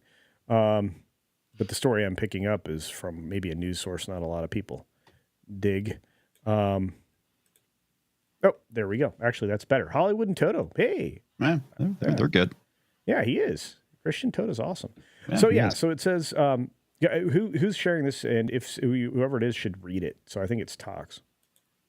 Well, Tox ain't here, man. Yeah, he is. Here he is. Thanks, Tox. And then I got to unmute. Yeah. Jerry Seinfeld blames extreme left PC crap for comedy decline. No. Personally, 100%. I blame Comics Division because he's not funny. That's true. Unfrosted, which is his new film, director star says stand-up comedians offer best chance for free speech. No crap. After his landmark NBC sitcom Seinfeld wrapped, he gathered the funniest people on the planet for his follow-up show, Comedians in Cars Getting Coffee. And when the host of the New York Radio Hour asked him specific questions on his craft, Seinfeld demurred. It would take an hour just to properly answer that, he said. He didn't need an hour to lay into another target, one that has handicapped comedians for the past decade. Woke. Why are people so woke? I don't get it. Here we go. Seinfeld, the director, star, and co-writer of the new Netflix comedy Unfrosted, sounds like some Keebler cookie thing, shared his complicated thoughts on humor for much of the conversation. When host David Remnick, asked him about mixing serious themes with comedy, he couldn't hold back. People always need comedy. They need it so badly they don't get it, Seinfeld began. It used to be you'd go home at the end of the day, oh, Cheers is on, oh, MASH is on, oh, Mary Tyler Moore is on, if you're 90. All in the Family is on, if you're 100. You just expected there would be some funny stuff on TV you could watch tonight. But guess what? Where is it? Where is it? This is the result of the extreme left and PC crap and people worrying so much about offending other people. Seinfeld's comments come at a time when shows created before the woke revolution, including The Office, Friends, Seinfeld, and Parks and Recreation, are streaming sensations. Yep. That's actually very true. We had our kids run in, that was 4 years ago. Have you guys heard of this show, Friends? We're like, oh, yeah. Try some of these. And watch this, watch Seinfeld, watch this other stuff. That's funny. Yeah. That's what people are watching. Yeah. Oh, no, that's what streaming is right now. It's just like music. Yeah. No, exactly. It's the same thing. People are going back to that. I talked earlier in the show. Mrs. Flo and I had an extremely enjoyable time. 25th anniversary of The Mummy was on. It was the extended edition.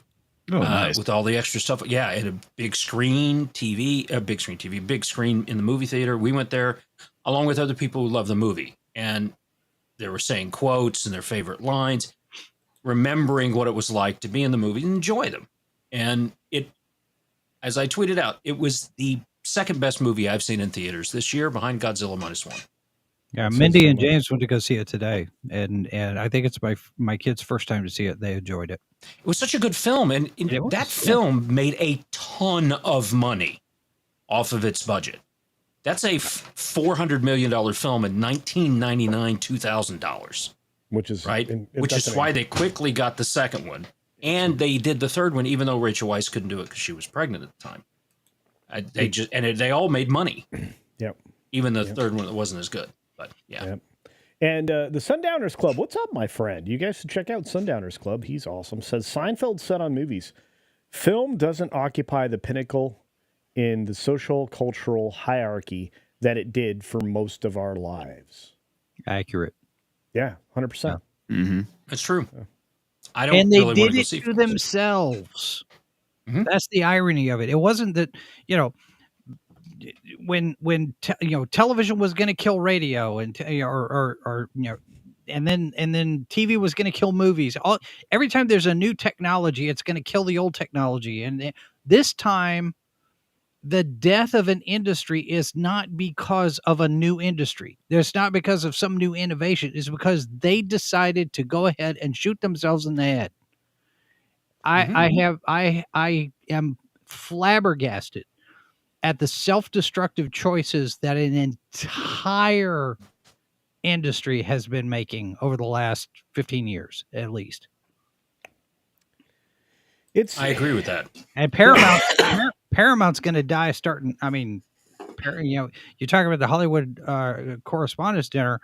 One of the things that they were talking about at the parties was Bob Bakish out at Paramount. Oh yeah. They're just like, what? Yeah. Like, you guys did this to yourselves. Yeah. Well, I mean, he just needs to retire. He is. I see a lot of people taking early retirement with this stuff, right? Because if you think this year's the dredges of what they had, 2025 is going to be even worse. Well, Bakish is out because of the sale. Whether it's Skydance or Apollo Sony that comes in here, either one, nobody likes him. So Bakish is out. And we got the news today that he's going to resign, probably going to retire, probably as early as tomorrow. And tomorrow is the first quarter earnings call for Paramount Global at 4:30 Eastern. It was like, okay, who's going to do the call if the CEO is gone? And what does that do? How does that look? He's like, fuck this shit, I'm out. Pretty much. Well, he's probably been told he's out. If what I'm hearing is right, because nobody likes him. I'm told Skydance hates him. So, well, what's fucked up is if Skydance takes over, it'll be more of the same. It'll be like nothing fucking changed. And I know Culture doesn't exactly agree with me, but I keep pointing out that 90% of the reason why Paramount is where they're at right now, besides their own stupidity, is because all they really release, besides a few random things that they produce, is Skydance films. Mm-hmm. So nothing is going to change. They'll still keep making the same garbage they have been for the last 20 years. But I like garbage. Well, and I was reading. I don't remember what article it was. It might have been Deadline, but it might have been Puck talking about the Revlon rules, because this is a cash buyout of National Amusements and not a stock for stock trade merger. The Revlon duties kick in after the exclusive time, and the company will have to be sold to the highest bidder, which in this case is going to end up being Apollo Sony anyway. Yeah. So we're basically just kind of in a holding pattern until the 30-day exclusive thing is done. And I'm hearing that's going to extend. And once that's done, then Apollo Sony comes in and they snap it up. But yeah, I still think that's more likely to be Skydance, but because I think that the Ellisons are going to open up the big wallet. They don't have the money though. That's the problem. That's what I keep hearing is they don't have the money. Plus, the Skydance deal invites all sorts of we're hearing all sorts of lawsuits getting threatened. So by who? Well, other owners of the A stock. What was his name? It was an Italian name. They're not. This is what I was trying to get into the other day, but I didn't know much about it. There is not enough. Look, she has the controlling stock. She always has. And until she sells it, she always will. Right. So it doesn't matter what the other people. They can try and sue her, but it won't. I'm just saying it's not going to land with very much weight. And a lot of it's going to depend on what the end of the deal is. And Matthew Marcio is correct. Bob is out tomorrow. Bob Bakish is out tomorrow. I've got a video dropping on it first thing, I think at 5:30 a.m. Pacific Standard Time. So that's 8:30 a.m. Eastern. So yeah, that's when that's all happening. And it is what it is. That is what's going to happen. The question is, am I right? And it's going to be Skydance. Everybody keeps forgetting who Ellison's dad is. The guy at Oracle. He's got Oracle money, and he gives his kids money when they need it, or works with them to get them more money when they need it to do things. I think Ellison's counting on the buyback because he buys National Amusements, Paramount buys Skydance, Ellison pockets $3 billion.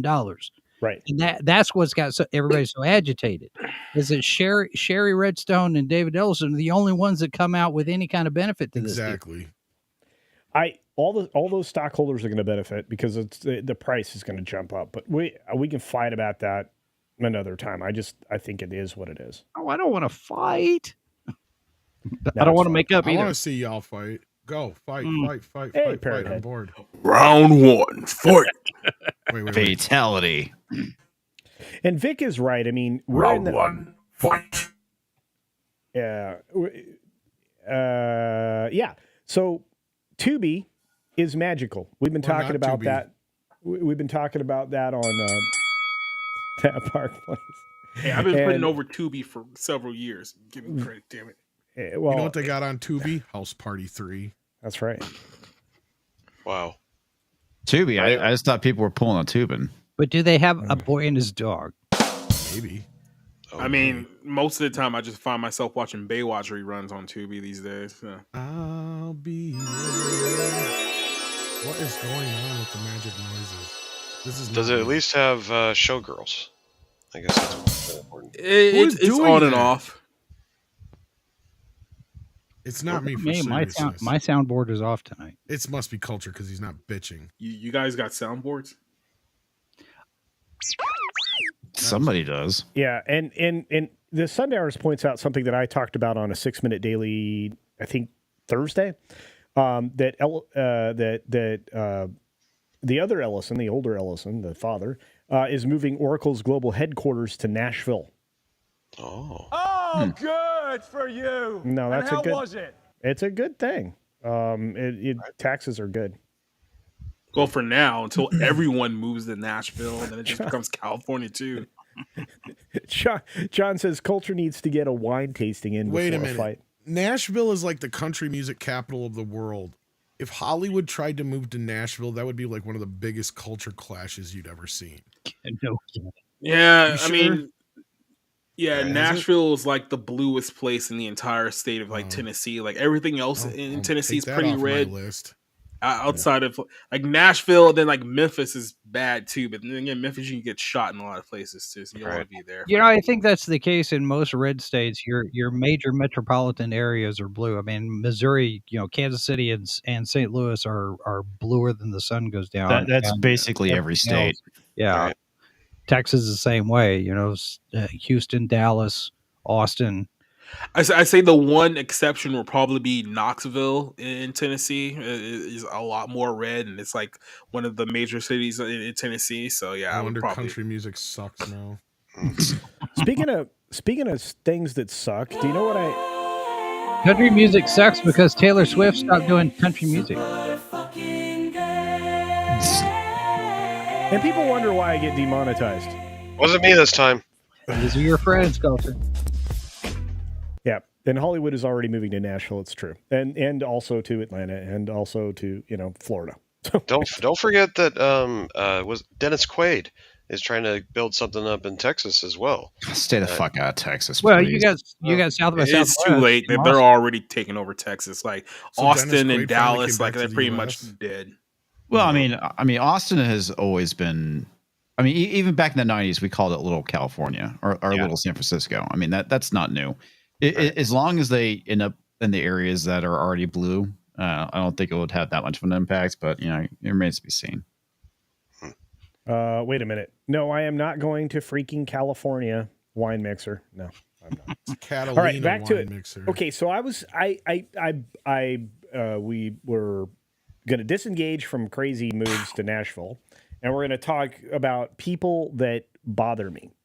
Okay. Are we talking about people who annoy you? Is that the question here? Yeah. Is that everybody on the panel, or is that No. other people you were No, talking no, no. about? Other people. People People that annoy. who annoy culture. Brought to you by Foot Funk. There you go. Is he annoyed with naggers? What? You I can't was say that. making a South Park joke. You can't Brought to say you by- that. Beach Punk. Do you need a hat or a shirt? But you don't want your wallet hurt.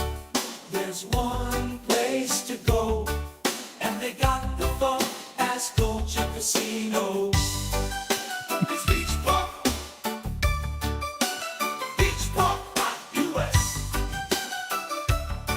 push back on something real quick. Somebody said in the chat that San Diego is fairly conservative. As someone who's born and raised in San Diego, that is no longer true. That Bullshit. might have They're been like true, the third or fourth gay capital of the world. Yeah, that might have been true maybe about 15 years ago, but San Diego has become aggressively blue over the last 10 years. It's probably about 60-65% blue at this point.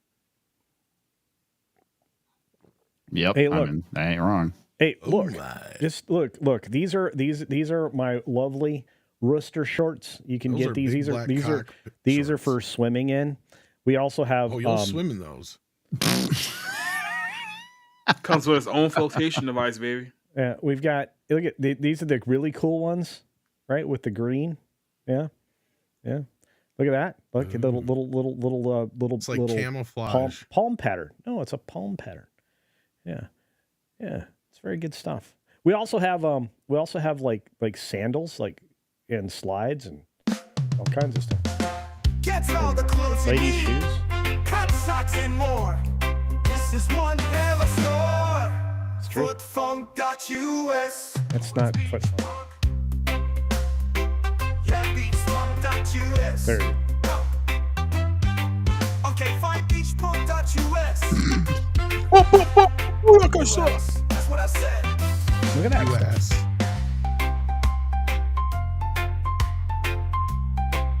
Get all your fine clothing needs today. Cock, socks, and more at beachpunk.us. Look at that. Not bad. Do you have fat kid sizes? Yeah. Definitely. There's stuff. Yeah. We can house you. What's Okay. fat kid size? Hell yeah. Is that like triple or quadruple XL?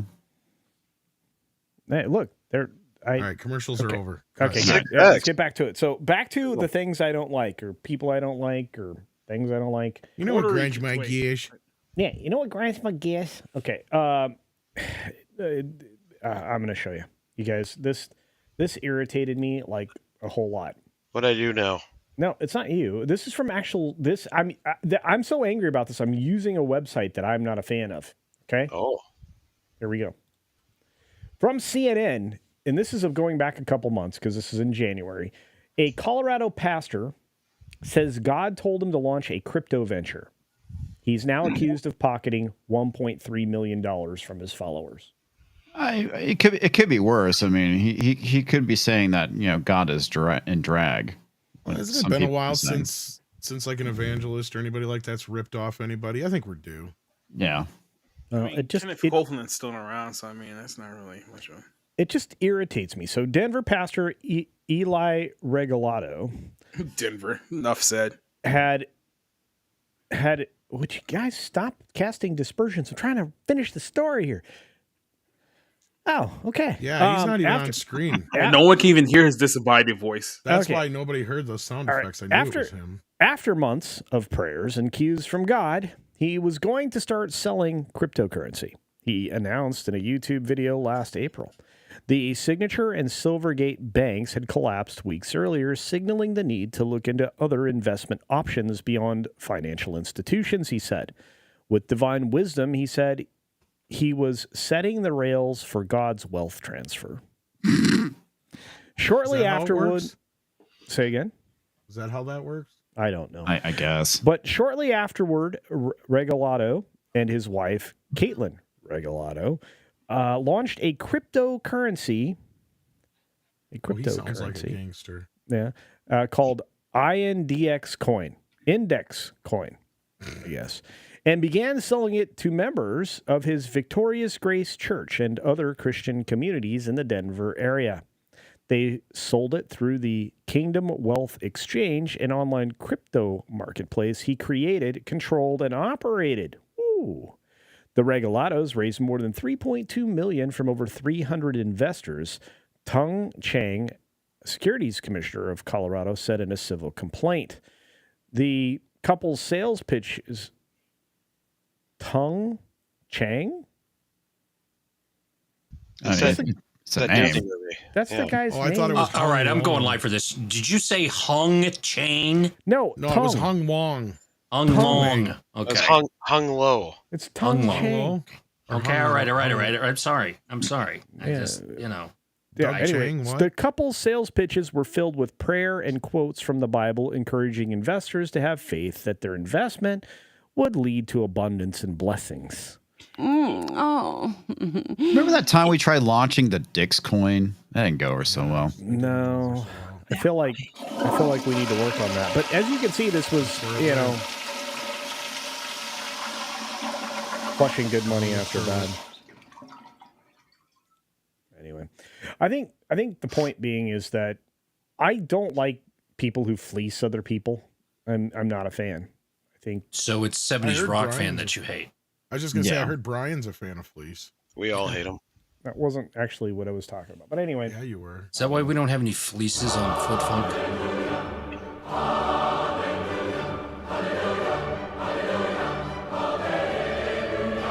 I feel like I should be like smoking a pipe right now. Oh my goodness! Aurora Uplinks is over here. Good to see you, Aurora. And Kay Roberts is here. I don't think I smoked enough. Smoke some more. Is this live? Says Biggest Stickus. There you go. 11 Alpha. This is a great joke. Tung Chang. I hardly know her.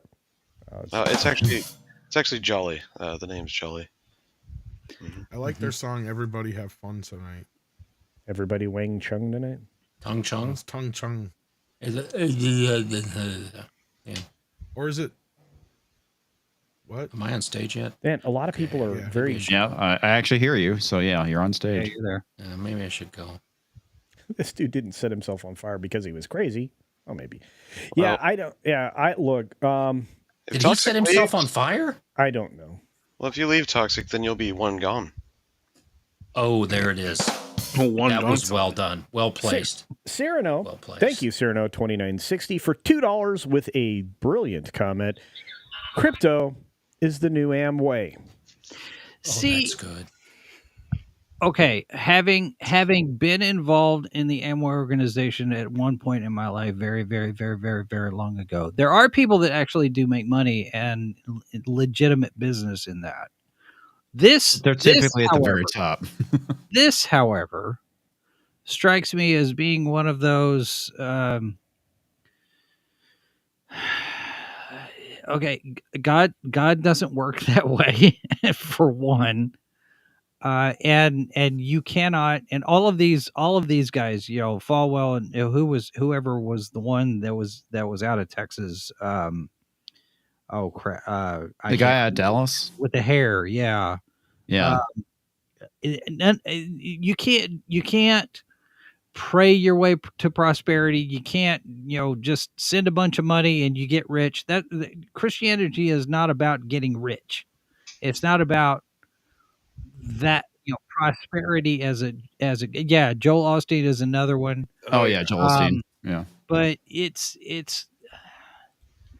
What happened to the good old days, like my hero Jimmy Swagger, that got caught with a prostitute? Now that's how you do it.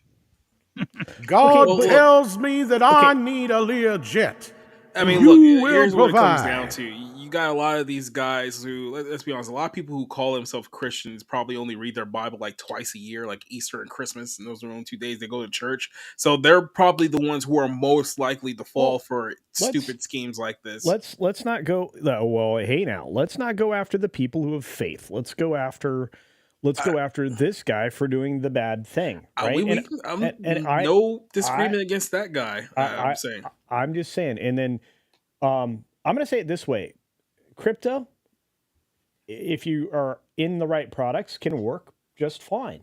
It's the fact that there are so many different crypto things out there that are vehicles just for somebody else's pocketbook, because they're not going to benefit anybody but the person who, puts it out and together and puts it in an exchange. Yeah. So, I mean, let's just be, honest about that. And if you ever are going to be successful at crypto, definitely want to stay anonymous, because, you want to be one of those like crypto billionaires who just like disappeared under mysterious circumstances over the last few years. Honestly, I think if you want to be successful at crypto, you should have started, I don't know, 10 years ago. That's also true. Well, maybe 12, like maybe 15 years ago. Yeah, something like that. 20 back when it was like 6 cents. 2009, when you could basically buy a bunch for like $1. Yeah. Yeah. Bitcoin, that is. I don't give anybody financial advice. I don't think you should take financial advice from anybody on YouTube. I think you need to consult a professional that's licensed in your area to deal in securities and things like that. Otherwise, you're that might be a foolish decision. I do know this, though. Southern Belle for $5 says beachwear that glows in the dark. The boss can find CC from up to 5 miles away. Yeah, because I'm known to get up in the middle of the night and go for a walk. I didn't do that. Pizza's here. Okay. Nobody could hear that if it was talk, so it's just us. Mm. No, I heard it, so it was somebody who's on screen. Keto, what's up, Keto Simple? Hey, Dustin. Dustin's great. Check out Keto Simple's channel. Love this guy. Tina, good to see you. Robert Tilton. Robert Tilton. Oh yeah, Robert Tilton. Yeah. He's the guy out of Dallas. Yeah. They used to. There was a public access show here in San Antonio that used to make fun of him all the time.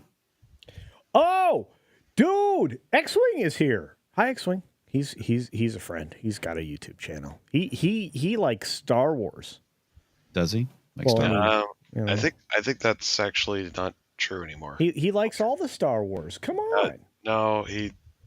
He's looking forward to the Acolyte. Kind of like Culture's just being a dick. Probably not. Hey, DJ Ronnie G. Oh, you guys, I love it. Benny Hinn. Benny Hinn? Yeah, I'm sorry, I clicked on the wrong thing. Jim Baker. Look at these. No, it's fine. Soon we'll be making another run. Okay, I'm trying to catch up with the chat, guys. I apologize.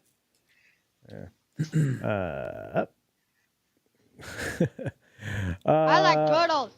It's more the fools in faith that fall for the crooked clergy. I think, like I said, there's plenty of blame to go around in those situations, but sometimes you can be taken in by a clever person and not see it coming. Now, there's a reason everybody knows who Jim Jones is. Yeah. Speaking of things going south. No kidding. Well, the best part of it too. That's kind of where we got the term "drinking the Kool-Aid" from. Yep. Oh yeah. Oh right. Man. Crazy Totally is. Yeah, and look, Sundowners Club is telling you the truth. Watch out for that X-Wing guy. I heard he drinks Bud Light. Yeah, I don't think he does. By the way, X-Wing. Oh, I'm definitely. See, he loves Star Wars. He loves all the Star Wars. Guys, check out X-Wing's channel. He's one of my buddies. Love that guy. Wow. Yeah, don't drink the Kool-Aid, kids. I love that guy. Good guy. Uh-oh. Society's sharing something. Is it safe? I mean, it's safe. Is it secret? Is it safe? It doesn't have to be a secret. I think we've gone past safe at this point. Yeah. Oh, this doesn't look good. Oh, no, it's fine. Just carry on. Coroner is still trying to determine the cause of death and whether she was already dead when the truck hit her. What? We have new information now also on the plane crash. KTVU has just learned the names of the 4 pilots who were on board the flight. They are Captain Sum Ting Wong, Wee Tu Lo, Ho Li Fook, and Bang Ding Ao. The NTSB has confirmed these are the names fact that of the they didn't get pilots clued on on into the names when it is crashed. hilarious. We are working to determine exactly what roles each of them played during I think the landing. airline sued them after this too, didn't they? I don't know, maybe. Wow. I mean that shit's hilarious. The fact that they did that live, and we're like, yeah, these names seem legit. Like someone had to type those names in, and nobody's like, trolling us.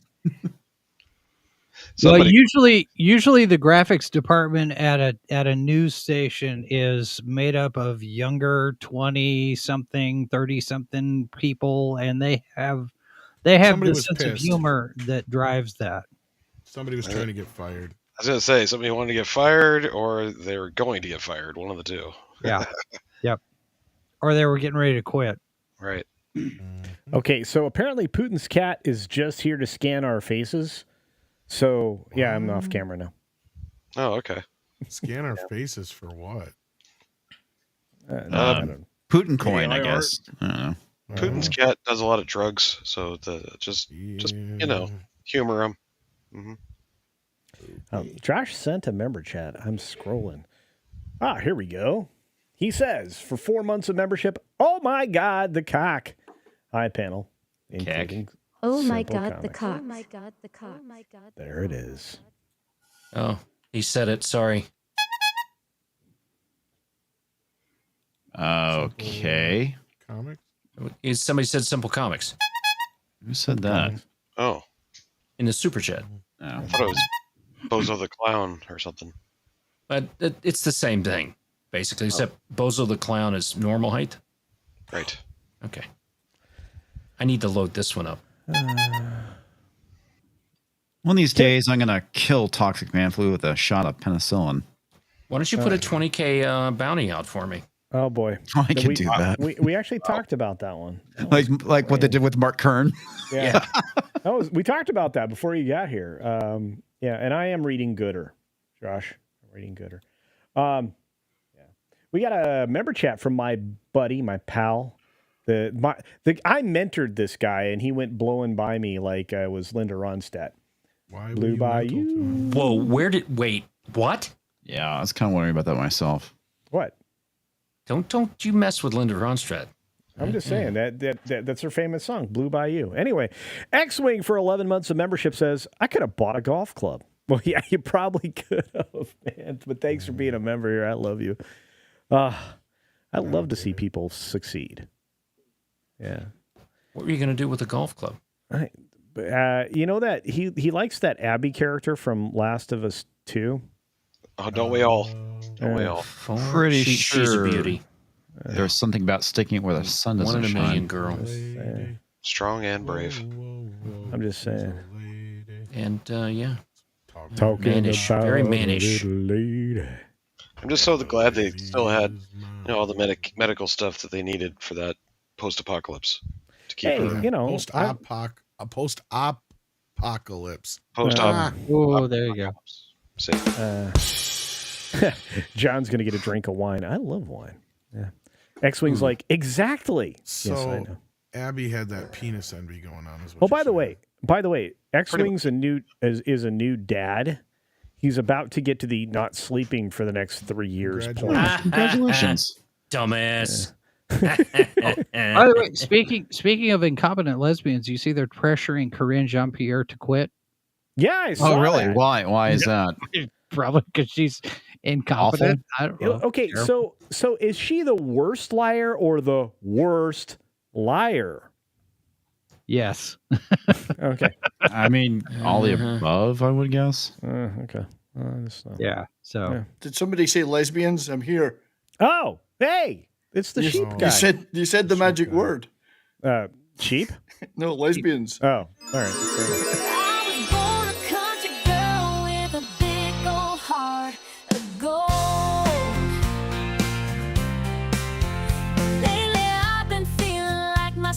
There'll be a copyright claim in it. Pretty sure it's AI generated. that's going to destroy an industry, AI. It might destroy all industry. Yeah, it'll be all of it. Because it's an industry that deserves to be destroyed. If AI is better than it. Well, what the fuck's the point of me playing if everybody's just going to talk over it? Yeah, I know. It's rough. Oh, we got Tom to reveal himself. All right. Let's talk about I apologize, Tom. Let's talk about this. We have the story I've been trying to get to all night. The most important story of our time. The one that changes everything. It's your show. You should have led with it. No. No, hang on a second. Let's see. Where is it? Add this. Okay, I'm going to get the story on the screen. So, it's fine. There we go. Boom. Craven the Hunter. Oh. Yeah, it got pushed. Really? No. Really? Yeah. Jeez. Yeah, they moved it. That was very disappointing. Like That's he a had a shame. whole big lead What a up to like a shame. big story. This film's not been scoring well. No shit, you don't say. I'm just saying. I wonder why. I'm shocked, Culture. Shocked, I tell you. It's a bit like Tom's love life. This Sony Spider-Man knockoff that nobody asked for isn't tracking well. Breaking news. Cognitive Nomad hopped over onto Rumble and said, a real Ron Burgundy gay. Well, yeah. Okay. And Sassy Southern Belle for $2. It's a Rumble rant, kids, says. Oh, nice. Oh my God, the cock signal is now on the Weave Builds Adobe abode. CC gets excited when he sees the cockscomb in the sky. Well, there you go. Is this live? Says, no shit, Sherlock. Yeah, it is what it is. This is funny. Tom W says, I don't even know what Craven the Hunter. Wow, did I say that? Wow. Okay, so who got us monetized? Wow, Culture, clip that. It's gonna be a big old red checkbox on here. We already hit that a while ago, but gosh, I've never craved a hunter ever. Right. Anyway, Craven the Hunter and got pushed. Karate Kid got pushed. Everything got pushed. Studio made late afternoon Friday changes to its calendar, which that means, again, Friday is take out the trash day. So the minute you're dropping news after 5, you're counting on nobody seeing it. Yeah. So Craven the Hunter is seeking new hunting grounds. It's going to take the release date that was just vacated by Karate Kid. Well, they moved Karate Kid so they can move Craven. That's what happened. It's a Madam Web. Nobody knows this character. That it's not like a diehard comic fan. They haven't built up any hype to this character in previous movies or installments. You didn't see him pop in at the latest Spider-Man. It's not going to work. It's not going to work. And it's played by the guy who played Quicksilver. So now you're going to get, okay, well, wasn't this guy already in a Marvel movie? Yeah, but this isn't really a Marvel movie. This is a Sony Marvel movie. No, I know, but it's Sony Marvel. It's Sony Spider-Man verse. So he's now playing a second Marvel character. I guess. Did many people see the first one? Really? Well, Anonymous Gamer, the actor is Aaron Taylor Johnson, who is looked at to be the next Bond, most likely. And he is very fit. He worked out forever to get into this role. And it sounds like he's going to have to work out some more. He's been kind of fit for a while. I mean, he's been doing that shit since Kick-Ass. Oh, yeah. No, he just keeps getting bigger. And did you see him in what was the Bullet Train film? No, I didn't. I didn't watch the movie. That Bullet Train, not the other Bullet Train film. The Bullet Train film. But he was really good in that. I really enjoyed that film. He is an actor's actor. He can act. We don't have a lot of those anymore. But yeah, Craven's been delayed multiple times. Whoopsie. Why does it do that? I don't know. But it's been delayed multiple times, initially set for October of 2023, but it was pushed by the actors' strike. In addition to Taylor Johnson, Craven stars Ariana DeBose, Alessandro Nivola, Christopher Abbott, Fred Heckinger, Levi Miller, Murat Seven, and Russell Crowe. That's a lot of people. But yeah, the story's by Richard Wank. Richard what? Sorry. Wank. Wank. A nod and a wank. Dick Wank. Is that what you said? Dick Wankerson? That's it's actually a nod and a wank. That's actually the guy's name. I didn't make it up. Richard, read it. Richard, shoot. I got to stop doing that. Wank shoot. Richard wank and shoot. Why is it doing that? I keep trying to highlight the wank. Toxic. You're not on stage. Toxic. All right. Oh, sorry. Yeah. Okay, so I wasn't making up the name. I highlighted it on purpose. So yeah. Does that say wank and art make come? What? I don't know. Art Markham. So it's a porno. Markham. So it's Wink and Markham. My interest just peaked. Anyway, the film has not been testing well. Well, hopefully Wanking Cum can figure out how to fix this movie because right now it's just not looking good. They need to make a splash, don't they? All right. Look, I mean, this film just hasn't completed its purpose at this point, and it's going to have to come out someday. Yeah, nobody's excited. Doesn't mean it won't be good though. Just because nobody knows who Craven is doesn't mean it wouldn't be good. Could be good. Yeah. It could be. Or it could be really bad. It could be really bad. Yeah, that's true. Yeah, well, Schrodinger's Mizu loves your accent there. Well, Brian. thank you, Mizu. What are the odds they Batgirl it? I've been practicing it for a long time. I would. Is this live for a Canadian $2? Says Wank made a movie about Craven the Hunter. Yes. I'm not going to say that word. I accidentally already said it. Counter. Craven the Counter. Mm-hmm. The Counter. Stop it. No, that ain't happening, kids. His name is Toby. Aaron His Taylor name was Johnson Toby. made a good John Lennon. If you've ever Is seen the this film Nowhere live? Boy. Is this live? Is very generous. Gives 10 Culture Casino memberships. Nice. Thank you very much. John says it will be good. Maybe. I hope. Like Morbius good, where it's like so bad, it's kind of good. Capitano is like, who's craving a Craven the Hunter movie? Okay, Right. but that's the point. It's Morbid right? time. Jason said it. Jacob said it in their own ways. Nobody knows who this character is. It hasn't been elevated. Nobody knows. Oh, does he say Craven the Counter time? No? I'm craving some action.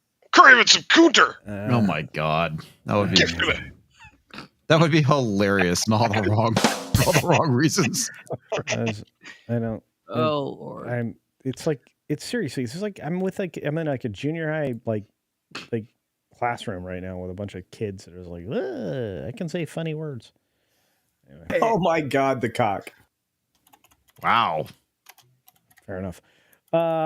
Okay, so which is worse? Sony Spider-Verse. This is a great question, Vic. Thank you for this one. Which is worse, Sony Spider-Verse or Snyder's DCEU? Well, that's a tough call. Snyder.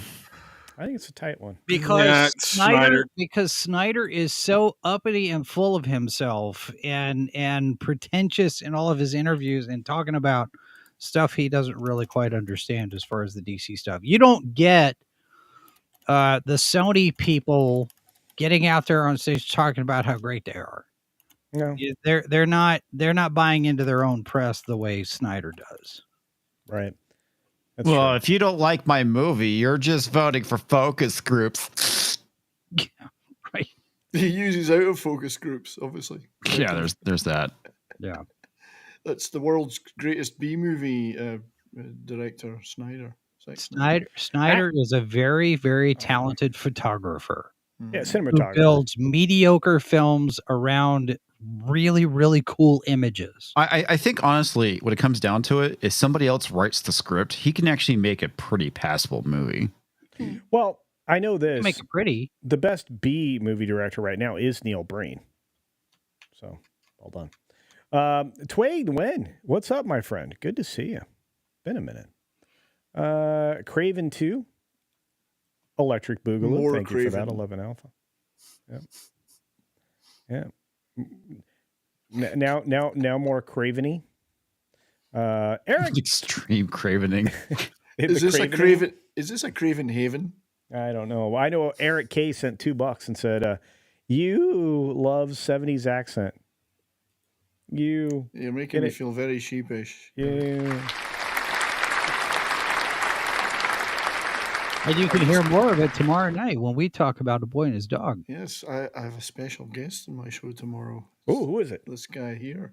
Oh. For the first time, I've persuaded him at last to join us. I've actually been on your channel before once. I know, but For this the is first a special time in guest. forever. First time again. First time special guest. First time for everything. All right. And nothing. All at the same time. Yeah. Nobody asked you before. This time you've been asked. No, I'm just kidding. Tway says, Wank is an odd choice as he did the Equalizer movies and 16 Block. And I recall he did a script for the fifth Lethal Weapon. Did he really? That's not bad stuff, though. Huh. Equalizer and 16 Block. There was going to be. There was a fourth? Yeah, well, the fifth one, the fifth one was, Richard Donner was going to do it, and then he passed away, and I haven't heard anything since then. I thought they were going to keep going and go ahead and do it, but I haven't heard anything lately. But didn't it get shelved when Mel kind of went on his little rage thing. Yeah, but this has been recently, I think. Oh. Yeah, no, it's the last couple of years. This is recently. Oh, okay. Yeah. But yeah, those are good movies that he's made before then. Equalizer, 16 Blocks, very good movies. Oh, Argentum, the Neil Breen comment on my part was humor. That was not a real comment.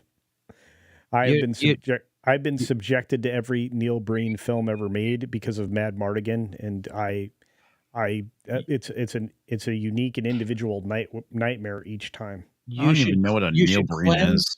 You should cleanse your palate with a marathon of Uwe Boll.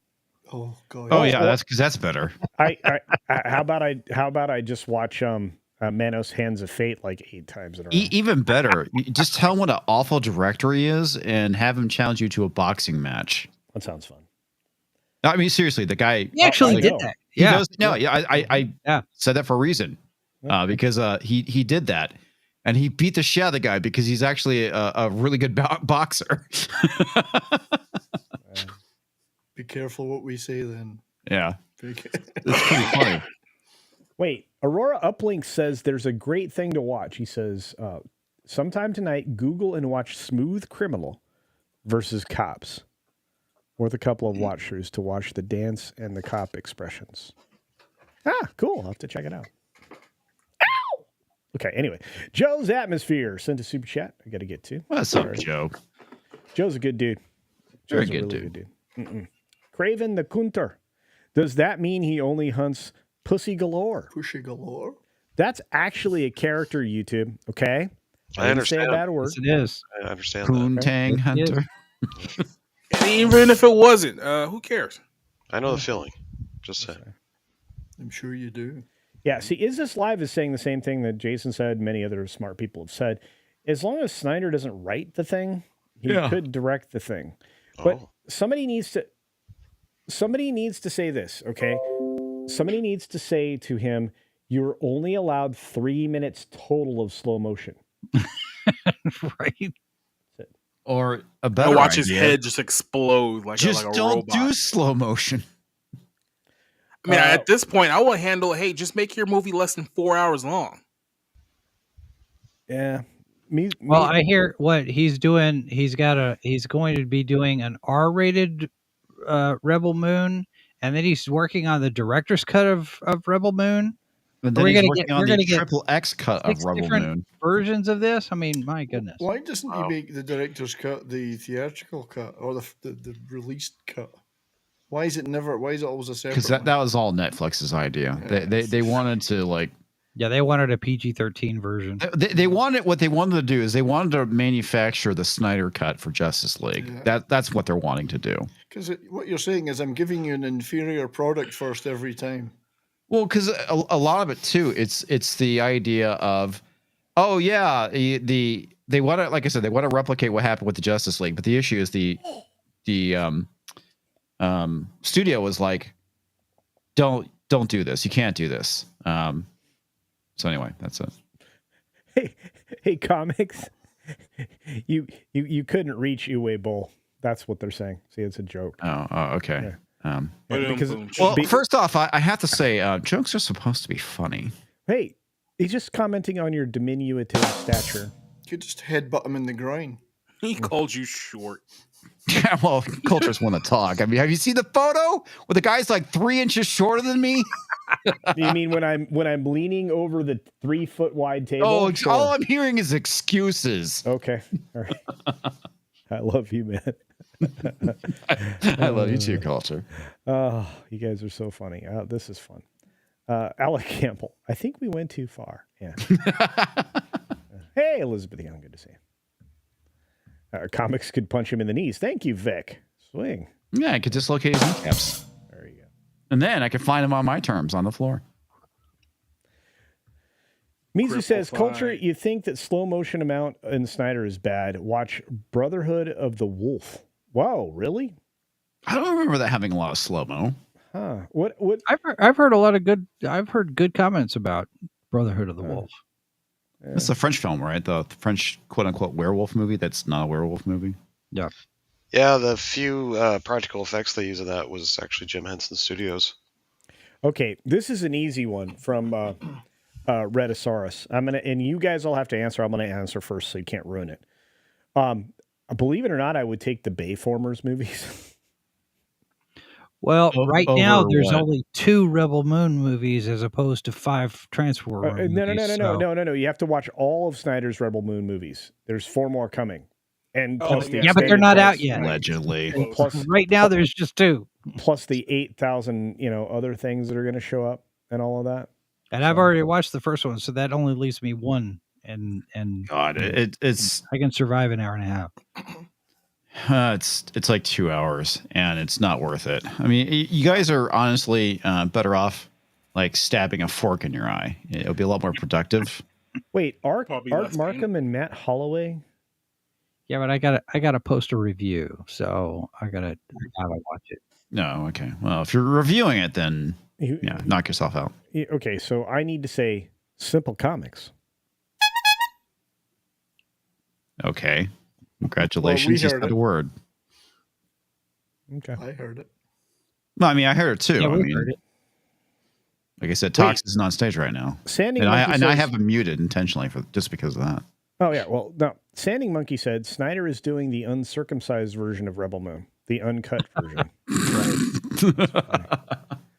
It's not wrong. So it's going to take them 6 movies to win their rebellion. Is that what we're saying? Like 6 movies or 4? I guess. I mean, I have no idea at this point. Dearest says, I saw Brotherhood of the Wolf in the theater. It was a French kung fu movie with a Native American. Oh. Yeah, I mean, it was pretty decent, man. I have it on DVD someplace. Yeah, I do Holy cow, we have the man himself, WG, in the chat, and he gifted 5 Culture Casino memberships. Thank you. Wow.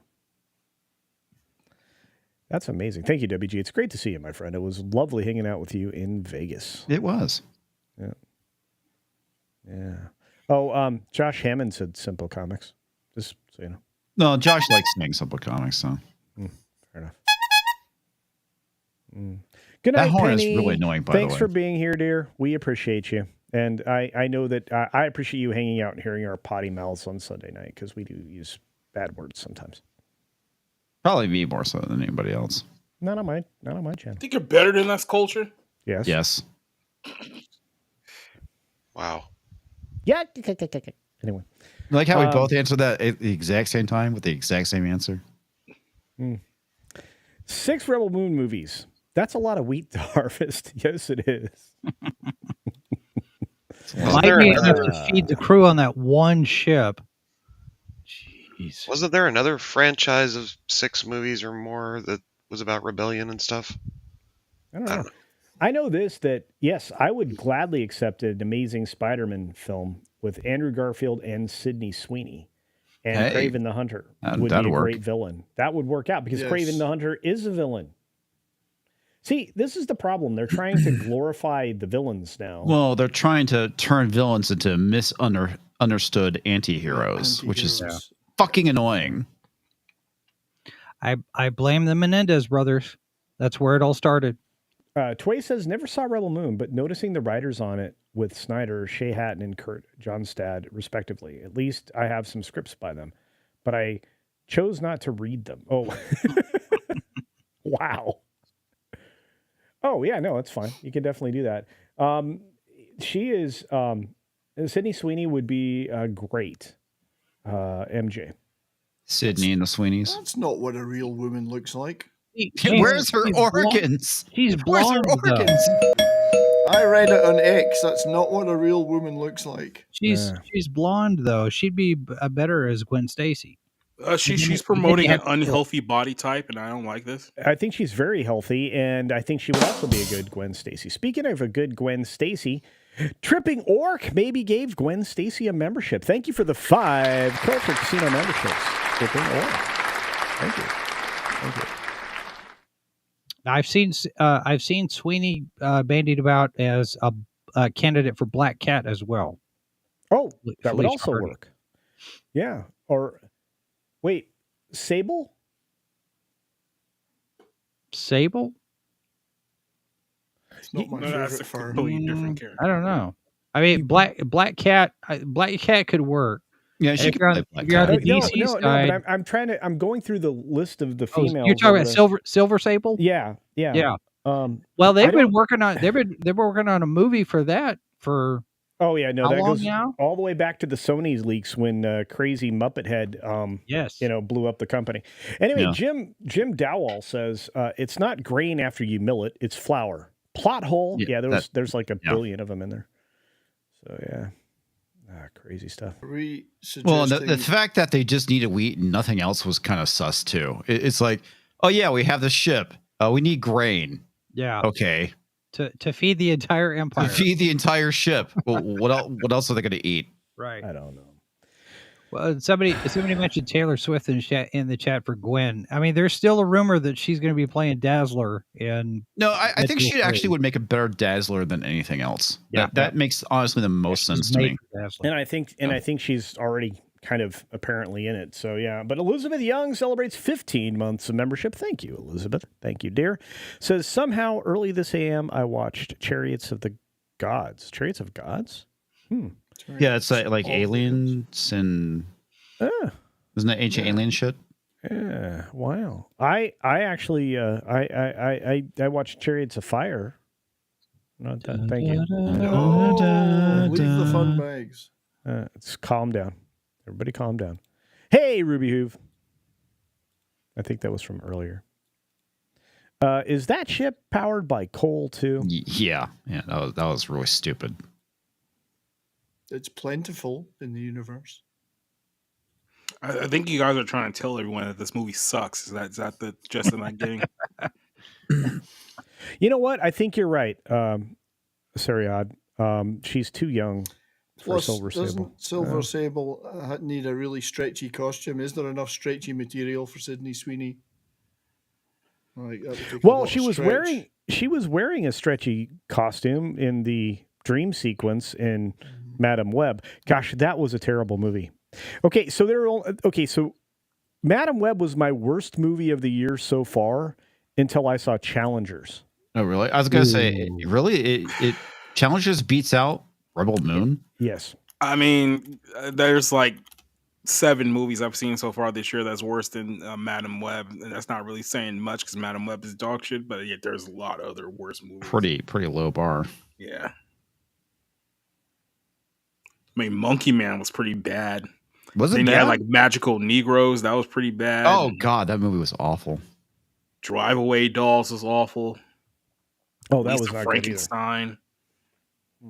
Really, I kind of sad about Lisa Frankenstein. That looked kind of fun. Nah, that was dog It's trash. Yeah. I'm just going to say Challengers beginning to end had a good idea and a terrible execution. It is a very strange character study presented as a adult-oriented, erotic passion project that doesn't deliver on any of it. It's like, hey, let's do a love triangle about tennis players, except for the 2 guys are gay and everyone's insufferable. And we'll make it 2 hours and 10 minutes long. Oh, Lord. Wait. So the 2 dudes are gay and they're making out with a chick? Okay. So early in the film, look, spoilers like crazy because I don't care. I don't see this movie. Don't worry about it. Let's just put it this way. The dudes make out with each other more than they actually make out with Zendaya in the film. Well, I mean, come on, given the option. Possibly. I mean, would you make out with Zendaya or make out with the dude? They're curvier than her. Oh, wait. Tway, you still have those scripts? You still have those? Oh, wow. Wow, 2017. Yeah, that kind of gets Well, weird. you've heard it, so I wouldn't mind reading Shadow.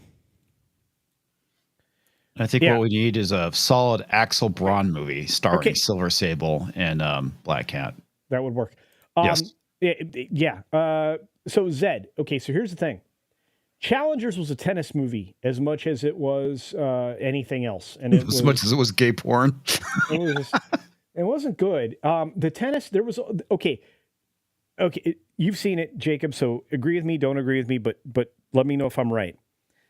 The last scene, the last 40 seconds was good. Of the stupid tennis movie? Yeah, Challengers. Is it because they're playing with the rackets? They played tennis. I will. The only thing I will give this film credit is that the scenes where they're actually like playing tennis is well shot. So when it's only focusing on that, it's not horrible. When it focuses on like the characters being characters, it's terrible. Jacob, do these guys ever ask for new balls? Oh yeah, new balls, please. Yeah, they actually have to turn. They have to actually turn and wait for some. Yeah. Is it because Zendaya took their balls? I don't know, but hey, you get wow. Okay, you get all of the what do you call it? You get all of the expressions that Zendaya has to offer. All 2 of them in one scene. No, she actually has more than that.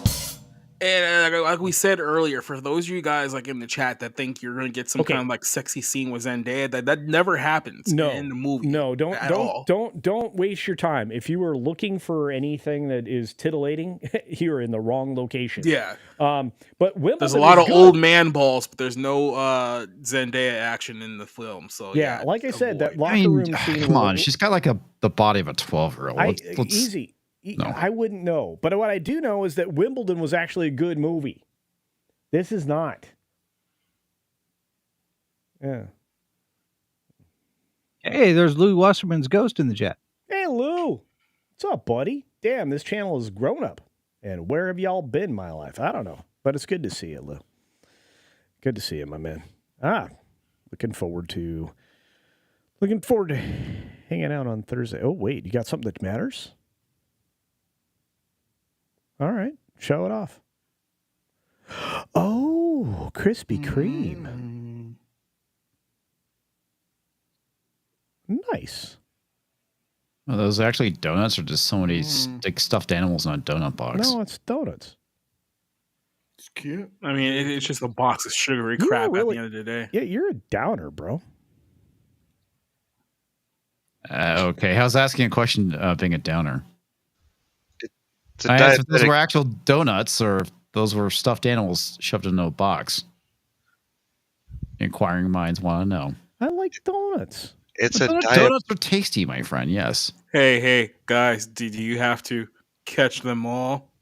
Like diabetes. Get it? Because it's sugar. Womp womp. And you'll probably go into a diabetic coma. That's what I keep trying to tell you. Yeah. Krispy Kreme is like the most sugar-filled donut known to man. You should eat. I was waiting for somebody else to make a comment. Never mind. That's a turkey. I mean, I'll be honest with you. Just I'll take a chocolate glazed donut. I don't need anything fancy. That's it. Wow. Maybe the starfish glazed. I think. TMI. John Okay. says, What you do with your donuts and your anus is your. You could do that on your own time. No, nobody needs to know. I don't want to know if it's cream filled. None of that. Just leave it alone. Hey, what just happened? I have no clue. Donut talk. All right. Okay. Yeah. I'm sorry, producer guy.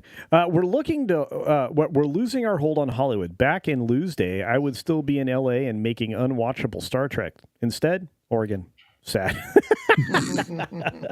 Thanks, John.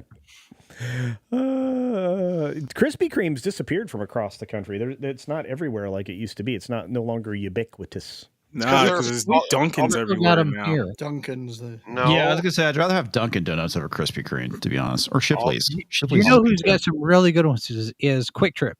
If you have Quick Trip in your area, they have really good donuts. Look, everyone knows if you want a really good donut, you got to find like some hole in the wall that's like owned by Koreans. They make the best donuts in the world. Yeah. The reason Krispy Kreme went down is because all their, marketing went to people that are dead now from diabetic comas. There you go. My first night on the job at a Quick Trip, I got robbed. Eric K said, damn. Eric K says, give me some maple and sugar. All right. Oh, Eric K., I've got some maple and sugar for you right here. There Wow. you go. No. If an itchy Pretty butthole accurate. was a person. It's Yes, pretty accurate, man. so very true. Yeah. So you okay there, Jolly? You all right? You gonna recover from that, dude? I'm so sorry. Pretty sure he's vomiting right now. Furball. It's all your fault. Oh God! Never show that again, please. You know what? I would rather watch the cottage cheese thing clip than see that again. Like, that's like if Jock Itch was a person. Well, see, I've got a 34-inch widescreen curved monitor, so it stares at me like it's some kind of, atomic bomb. I mean, the frightening thing about it is somebody has sex with that thing. What? Or had. Is she divorced? I don't know if she's divorced or not, but she's like 70, so whatever's having sex with her has batteries. Wow. Just because she was married doesn't mean they had sex. Oh, that's very true. That's Fair very enough. true. That guy could have dodged that bullet so many times. In fact, it's usually what ends having sex. Yeah. You've had a headache for 45 years. Yep. He's got a headache and he's That's still got right. one. And it's real. So, Sassy Southern Belle for a Rumble rant. Thank you for that. For $2 says the boss has cut back Gandalf's midnight walking. She found him moonwalking and crowing in his beach punk wares. There you go. Yeah. There we go. That's good. I need to find another one. I need to order those shorts so I have them to show off. Yeah. Oh, I was shopping today and I sent pictures of this to Comics Division, but I found Hobo Gandalf the Gay. Why were you looking for that? I wasn't. Oh. I was grocery shopping and it showed Oh, up. don't lie. You were looking for it, dude. Anytime you're out in public, you're definitely looking for something gay. All right, I was at Lover's Lane, and yeah, so they had it there. Yeah, truth comes out. It was in the Challengers section. Really? Right. What? No, it wasn't Definitely there. challenging. The comic saw it. He thought it was funny. That's good. It I looks just like you. Yeah, I get a laugh. Yeah, like you there. And it's short, just like Culture Casino. Walk, walk. Wah, wah, wah, wah, wah. Hold on. There we go. I could do the Magic Twinkle again. Nah. It only gives me like 6. I need to put more on here. I don't know. Simple Comics. That makes me laugh. Wow. Every single time. Culture City, be right back. So I don't know what we're going to talk about next because he just left. And we went through Well, all the you know, articles. I had a thought. Jacob mentioned Koreans making donuts. They do pretty well on rooftops too. Yeah, they do. They do. As a matter of Especially fact, I in the actually case of have helicopters. a Korean donut store not too far from where I live. Have you checked the roof? Yeah, they're up there. Yeah. They're up there? They're totally armed too. Good. Mm-hmm. I had Korean barbecue on Friday. It was very good. Korean barbecue is amazing. Mm-hmm. And it sounded like a roof Korean in the back because the little lady that owned it, man, she was going after her son for doing something. I don't know thought what was it the rifle shots that gave it away? It could be. It could be those. I don't think I ordered up any. Best movie I've seen this year was Korean, Exuma. Exuma? What was that one about? I think it's a skin disorder. Supernatural horror. Exuma, that's good. I'm trying to think of that's good. What's actually a movie that's come out this year that I've liked? I mean, It's Godzilla been a minus one. rough. Oh, that was last year. year. That was last year. Was that last year? That was last year. I didn't see it. I thought I saw it. It was Yeah, that was December. It came out in December and extended Godzilla past. -1 minus color. So I had to review my tweet. The Mummy from 1999 is the best movie I've seen in theaters this year. That's I think, wow, ridiculous. that's sad. Dune 2 was okay until the last part of the film. Yeah, that's it. It was Dune. It just exploded. It imploded. And they can't stop shooting themselves in the foot. I just want to go have a good time. Right? That's it. And that's the escapism and all this stuff. And believe it or not, I studied theater and history in theater. And there was a point during the Middle Ages where all theater was controlled by the church. Okay? And it was all Catholic dirges. There was you would get, if you tried to tell jokes as a jester and they found out, they would kill you. Like they would disembowel you and burn you, right? If you did that stuff. And they did that for like a couple hundred years. And then slowly they started getting back into the melodrama and all that kind of junk. And it just feels like they're just shooting themselves in the foot. And they're not making any money. These movies aren't making any money. And the movie I saw today made $400 million. All right, The Mummy. 25 years ago. Yeah, 25 years ago. I'm actually looking forward to Beetlejuice 2, and not for the fact that it's going to make a lot of money, because I don't know, but I just want to get lost in a world of creativity again and enjoy something. Well, I mean, that's kind of the issue that we're running into these days, is because of the whole ideological push and whatnot. You have to do away with comedy. You have to do with entertainment. You have to do away with all the things that we care about, because in order for you to break society down, you have to remove beauty. You have to remove comedy, because comedy is used to mock bad ideas. And obviously, it's the reason why they want to control the narrative and control the conversation, is because they want to steer people a certain direction, and you're not allowed to dissent. And the easiest way to dissent is using comedy. Yeah, they don't. It is so important. They don't want you to mock people. Making fun of people is the thing they're trying to stop. It's the one kind of censorship that they really need to enforce, so that you can't call people out with the truth of humor. Yeah. That's the thing. And we've been talking about that for a long while. We've also been ignoring this super chat that's very important. Cottage cheese or that, I am out early. Well, there you go. Yeah. That's not the clip he's going to play, right? Not that one. Eric K has personally told me that his dream threesome is Whoopi Goldberg and Joe Behar. He's told me that. Something wrong with that man. I can't handle this. That's a visual that I never want to have At least again. he knows what he wants. I guess. I mean, maybe if you have brain damage or something, but whatever. You will when that's over. Yeah. What I find interesting, sorry, Joe, over the last couple of weeks, is the number of stories that have come out. I mean, we had Yuri Berliner come out and call out NPR before NPR fired him. Right. But you also have Jessica Lange talking about the corporate entities that are in charge of movie Hollywood. theaters. Yeah. You have Billy D. Williams on Bill Maher saying, blackface is fine as long as they do it right. And then not a week later, David Harewood says the same thing. Well, and not to mention the fact that we read the article around Seinfeld. Yeah. Right? Yeah. So, we're seeing the old entertainment complex go, is this working for anybody? Nope. Well, and I don't get the guy from Reacher. I don't understand that at all. My only guess with that is his publisher. You go say these things. It's got to be somebody. Publisher, agent. Sorry, agent, not publisher. Yeah. I'm like going. They might as well have a publisher. Agent, publisher, same difference. I'm tired. They might as well have a publisher. It's just it's like they're. Sorry, Eric. Sorry about that. They're just told what to do. Yeah, for $2, Eric K says, "Dang, Tox told you that in private." You should know by now, Eric. What you tell Tox in private will never stay private. Eric, you might as well just grab a microphone and shout out to the world. Eric, what you tell Tox in bed will never stay in bed. Yeah, that too. That's right. Pillow talk. I don't do that crap. You know what? In Putin's cat, I think you're right. I mean, look, the Prime Minister of Canada did it twice. Yeah, He's so good at it. He did it twice. That's amazing.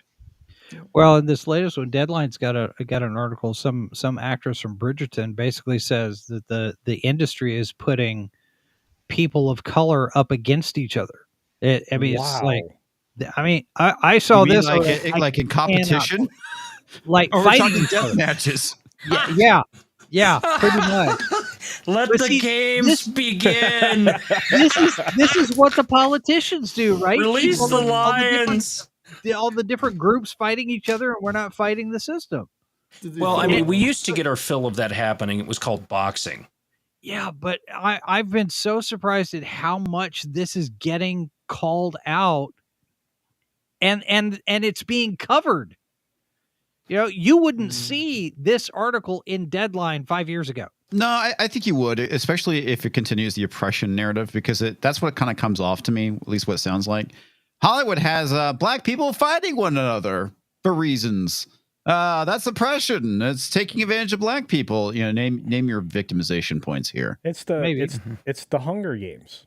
Well, they're finding they're not getting parts because other people of color are getting them instead. Well, that's because they're not people of color enough. Yes, something like that. Yeah. Right. It's a sliding scale. You guys are insane. Well, okay, so they... No, I mean, he's not wrong. No, the people of No. color scale, you can actually get it. It's one of those paint chip things that you can get at Home Depot. I know. It's just annoying. It's just like... Well, it is annoying. The world is... It is. Just make it entertaining. Bridgerton is a ludicrous show anyway in the first Yeah, place. Woke on woke, yeah. And Rodimus, you're correct. She is a very beautiful woman. Beautiful woman. Yeah. Mrs. Flew is one of those rare things. She's a beautiful woman and also very intelligent. Now, she did something really stupid in marrying me. I completely agree with that. Yeah, exactly. Everybody goes, what the hell? Really? Yeah. When all that happens. This awesome woman married toxic man flu? I don't get it. Mm-hmm. She's you know nice. why? I'm asking. I don't know either. You make the money? No, she makes good money too. I'm pretty She sure doesn't it's not need the me. penis. She can kick me out. I don't get it. You actually skipped an important line in the paragraph above where she said, a lot of young women follow me on social media, so I feel a sense of responsibility. So a lot of people follow me on social media, so I'm important. I'm important because a lot of people follow me. Well, and it could very well, really? hey, a lot of people follow me, Yes. so I better not screw this up. I mean, it depends on how you look at it. She sees a responsibility here that if I say the wrong thing, there are a lot of people out there that could go do something stupid. Yeah. Yeah. Hey, some of these Jacob used younger to go. people are starting to wake up to the reality of things. Right. Well, I mean, when you can't afford this and you can't afford that, and you're having to work so much more, right?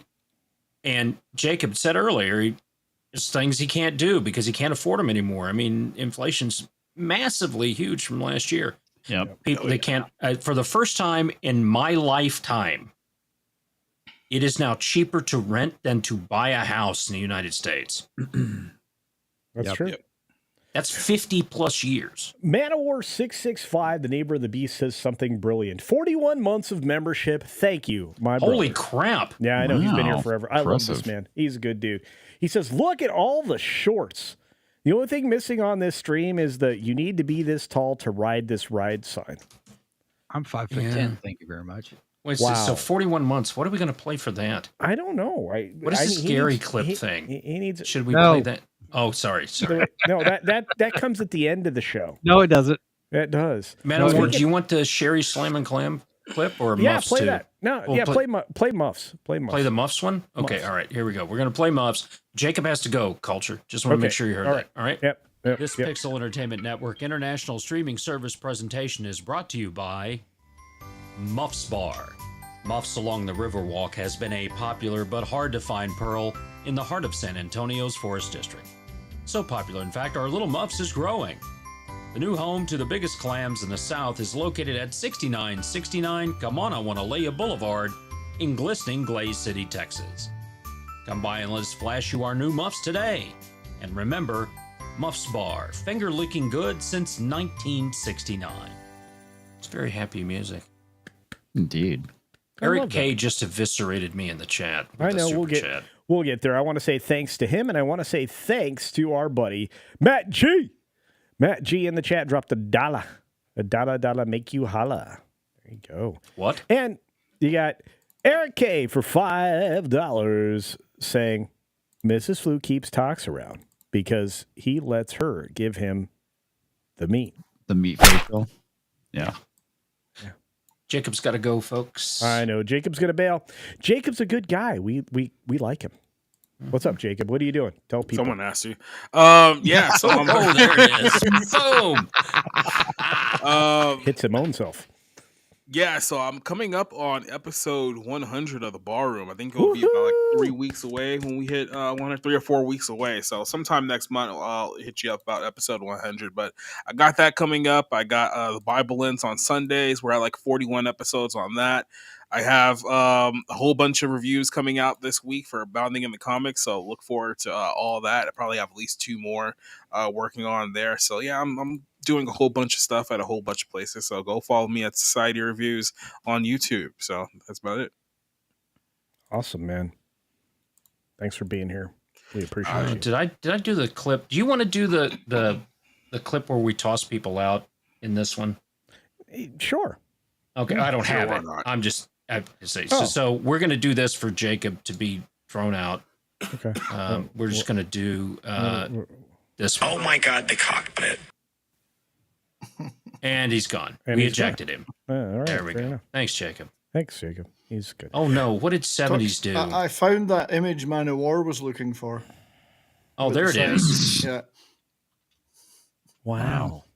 That's and live chicks in the pool. Yes, that is. I found the definitely. sign. I found that one. Yeah. That's Culture Casino Waddle. Unc What? Waddle's older and shorter brother. What about that? Cash Kester's been around forever too. 17 months says, did you get the black culture? I did. So I'm actually sending those to Toxic Man Flu. Yes. So at the next event, they will be there. The $100 black poker chips And will we're be. pretty sure the at next event's going to be Dallas. We are. Yep. You and I need to talk about that, but we are definitely going to be in San Antonio in October. Yep. Where Gina's supposed to be, and so is Katie Sackhoff. Yep. And a lot of people. And a lot of other people too. A lot. I mean, there's a ton, but it's going to be huge. My sister, who's a huge Drunk 3PO fan, and I've tried to dissuade her from that, but I don't get that either. We have a little Gina Carano pop character. I'm going to try and get Gina to sign that for her because my niece, who's autistic, is she used to be a Rey fan. Then she saw Mandalorian and how strong Gina was in that role. Yeah. Boom. She's 100% changed to That's that. awesome. So, yeah, it's good. She's a good role model. All right, Gina real quick, I have to say this. Rooftop Korean. I'm halfway through Shogun. I'll be doing a review on it. Shogun. I saw the original. You have to remember, dies. I'm old enough to have seen the original miniseries. Yeah, same here. You were in Brian, the original miniseries. What did you think of the final episode? I loved it. Absolutely loved it. Okay, don't spoil it. I'm halfway through. Everybody dies. What? Well, not everybody. So Not fitting finale, I thought, to an excellent series. I thought it was still good. I thought it was a little underwhelming compared to the rest of the episodes in the series, but overall, I thought it was still good. Yeah, and I've seen a few people say that, and I understand that, I guess, but I think it did follow the source material. It did. I mean, I understand how it ends, and it ends with a bit of an epilogue. So, I mean, I felt like they did kind of capture that pretty well. How close do you say it was to the book? I mean, because like Dune, I said when I thought about it, the Dune was about 80% of what you're going to be able to get. I would say it was about 85-90%, and the changes that were made were by and large made legitimately for the purposes of fitting a novel this size into 10 episodes of television. Mm-hmm. And many of them were done for, especially the last episode was a great example. There was some narrative in it that was internalized people in the book. But they found a way to put it on the screen, and I thought it was very well done. So those changes, most of those changes were good. Yeah, I'm looking forward to finishing it. I will give it a proper review. Nav, Gina has not had her case tried yet. No, so that hasn't gone up. They haven't even gotten to discovery phase yet. I don't think. They haven't. Yeah, and we'll if see they do though. Yeah. Discovery I think we're at the point where Disney has filed a motion to dismiss. We're waiting for a decision on that. Yes, which we're coming up on here in less than 2 weeks, I think. Yeah, I think so. I'll double check.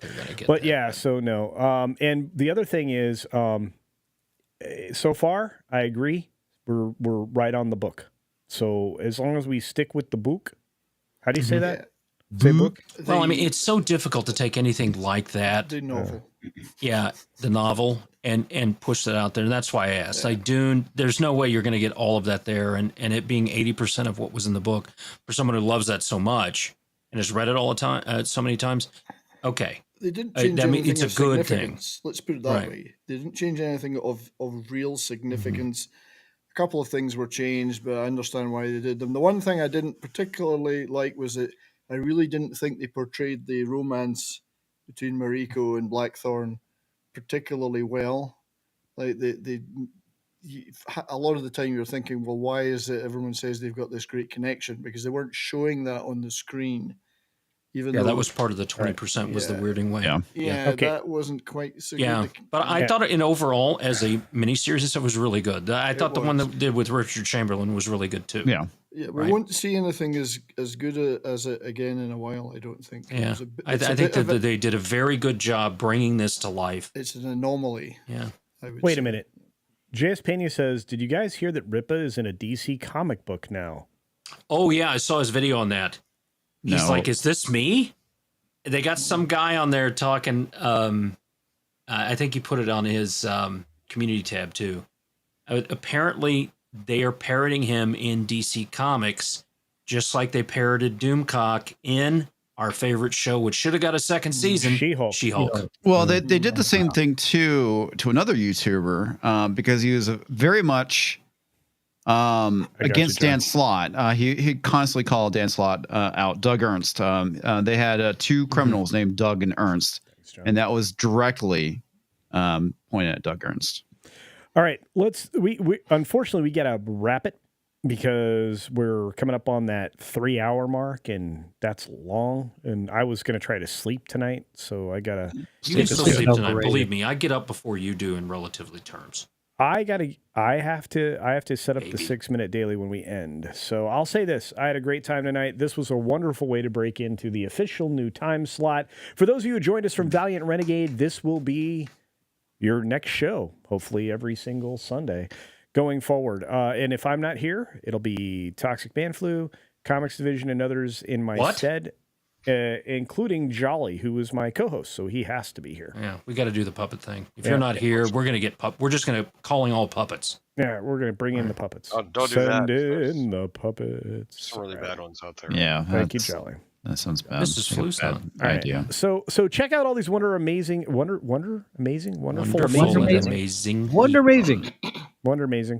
Check them out. Like the guy immediately to my my left, but stage right is a 70s rock fan.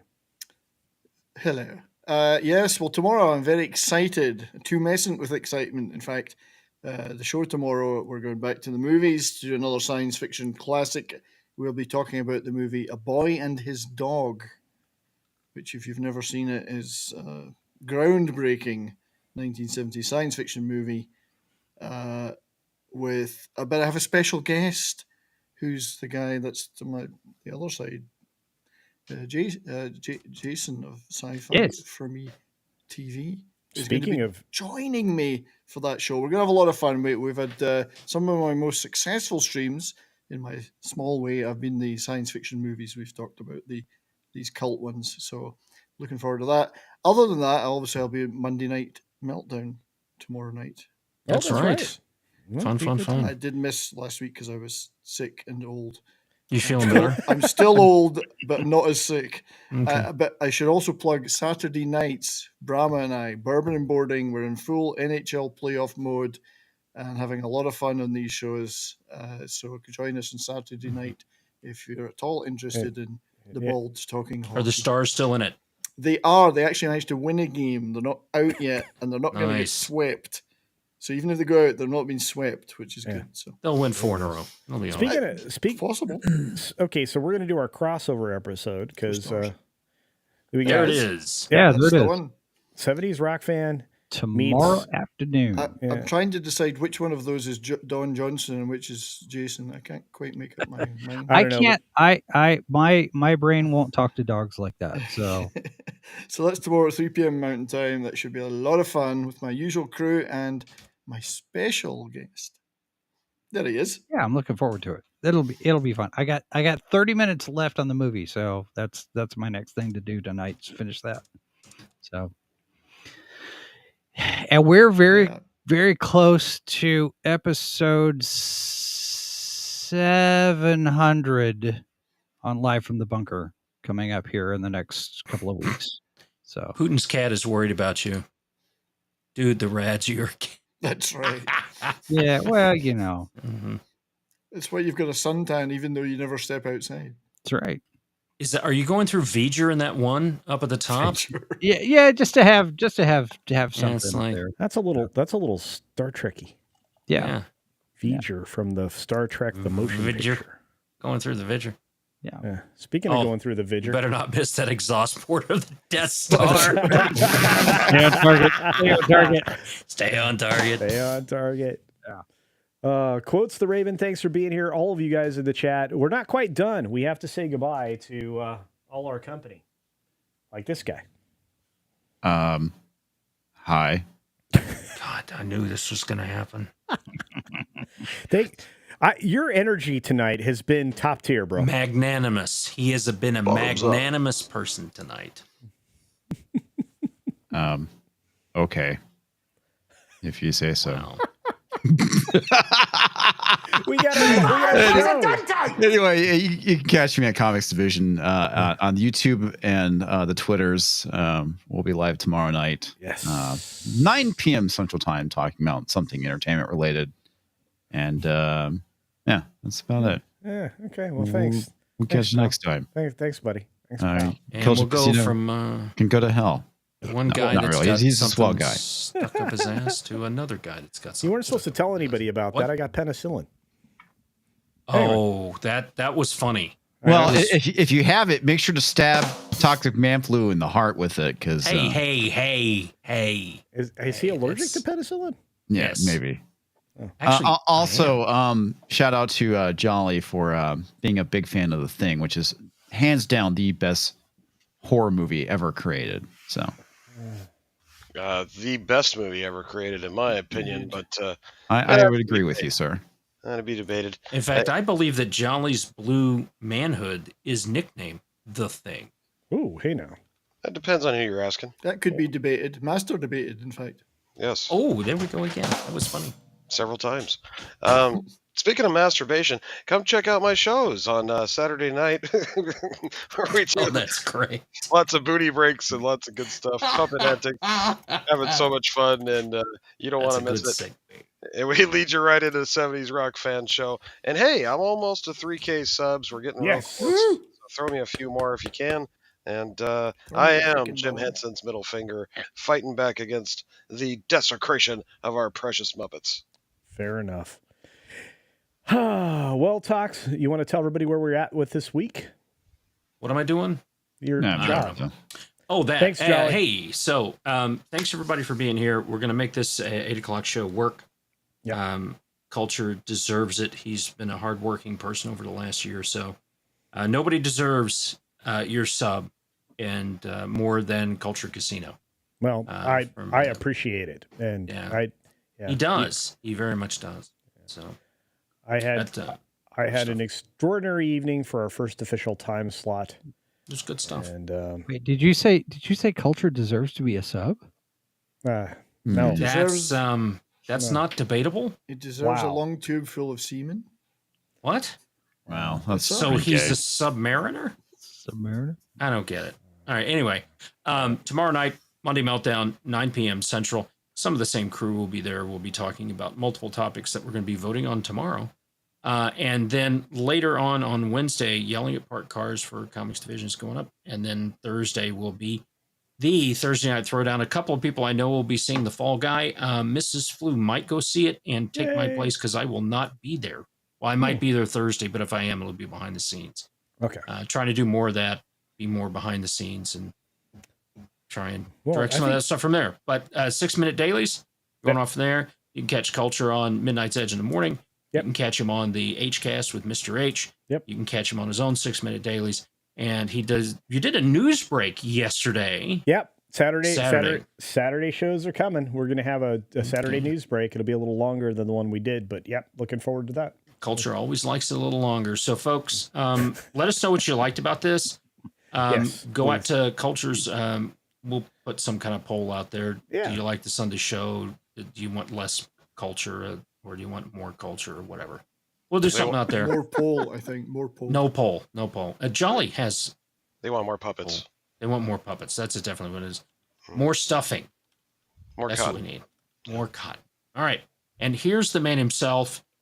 The reason we're all here, the man who has all the blackmail. That's right. He's the Epstein of the casino. Culture. Wow, that was rough. Okay, well, I appreciate that, Tox. I appreciate the fanfare. But everybody waited around all this time for one clip. No. No. One clip. No. And they No. waited Fuck and you. waited. That's my name.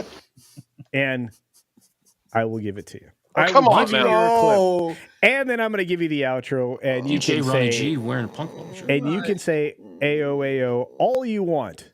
Oh, before we go anywhere, this is, we are coming towards the end of being able to order, finish the Vegas meetup stuff. Yep. We're wrapping that up. So next couple of weeks, we're going to take all that down.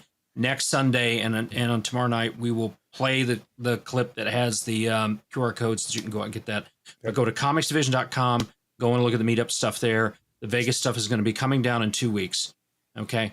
And just so that you've got the Culture Casino hat, you've got the shirts and all that. 2 weeks, it's going to be done. We're going to pull all that down. Sorry. Go ahead. One of my best buddies on the planet, the guy that edits everything that you see that looks better than what I do, which is 30 months. 30 months. This guy, I love him to death. I'm about to give him more work than he wants because I'm going to be doing a couple road trips over the course of the next couple of months. So I need all those videos. So on that note, thanks to you, Grant, for all that you do. 30 months. Hail to you. Hail to you. And TZ Burton at the very last moment for $2 says, at least put Nerdrotic on Sydney Sweeney. I will take that challenge. That's coming soon. There Stop you go. Get some On help. that note, everybody, here's a big bowl of cottage cheese. Oh, dear God. I'm Yes, I on to can it. definitely smell shite. Yep. At least he didn't make me press the button. I did share something back here that nobody can actually see. I'm recording.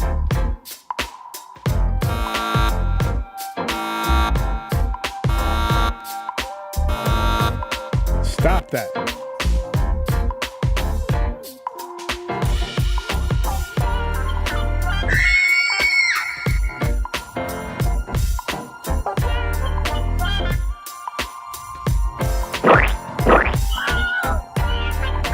No, that's even worse.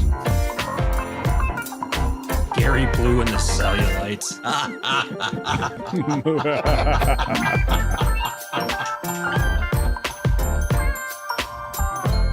Snowdub and I are both very sorry. We can't turn this off. Yeah. Oh. Thanks for blowing us in.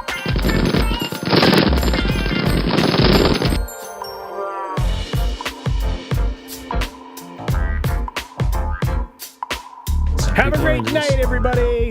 We are out of here. Cheerio. Goggles did do nothing.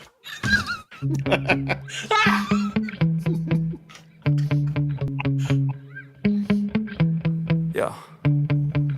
Sometimes I get so mad, there's no controlling me. My thoughts get so bad, I'm like, I might grab a bat, I don't know. My wrath, my blood boils over like, oh God, here goes. I lost all feeling from my head to my toes. You said some shit that I can't let go, so just stay tuned for the rest of the show. So have you ever felt betrayed? Switches how you see things, realize something needs change. Cause I know you got me fucked up. Let me show you what's up. Cause enough is enough. I'll take a face full of pavement just to make a statement. I know there's no turning back. Oh God, adrenaline wasted, so mad I can taste it. I know there's no turning back. I'll do what it takes, I ain't making mistakes like that. I'll play it on your face just to make you go take it back. I'll lose my shit, I go crazy when I'm mad. And now you go wish you would shut the fuck up real bad.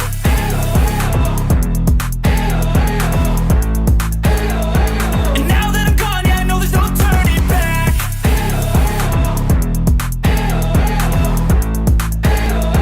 And now that I'm gone, yeah, I know there's no turning back. I don't fucking take smoke, I'ma poke a hole through you, choking's overdue. Come at me and you won't get any older, dude. Crack your holder too. Heating up inside of me, blood so violently. Thanks for trying me. Now it's finally time to see how this rivalry becomes a dynasty.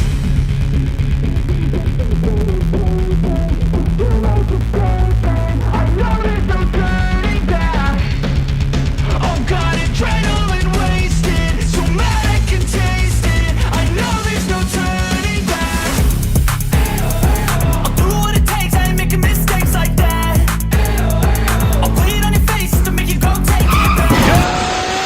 everybody. We're out of here.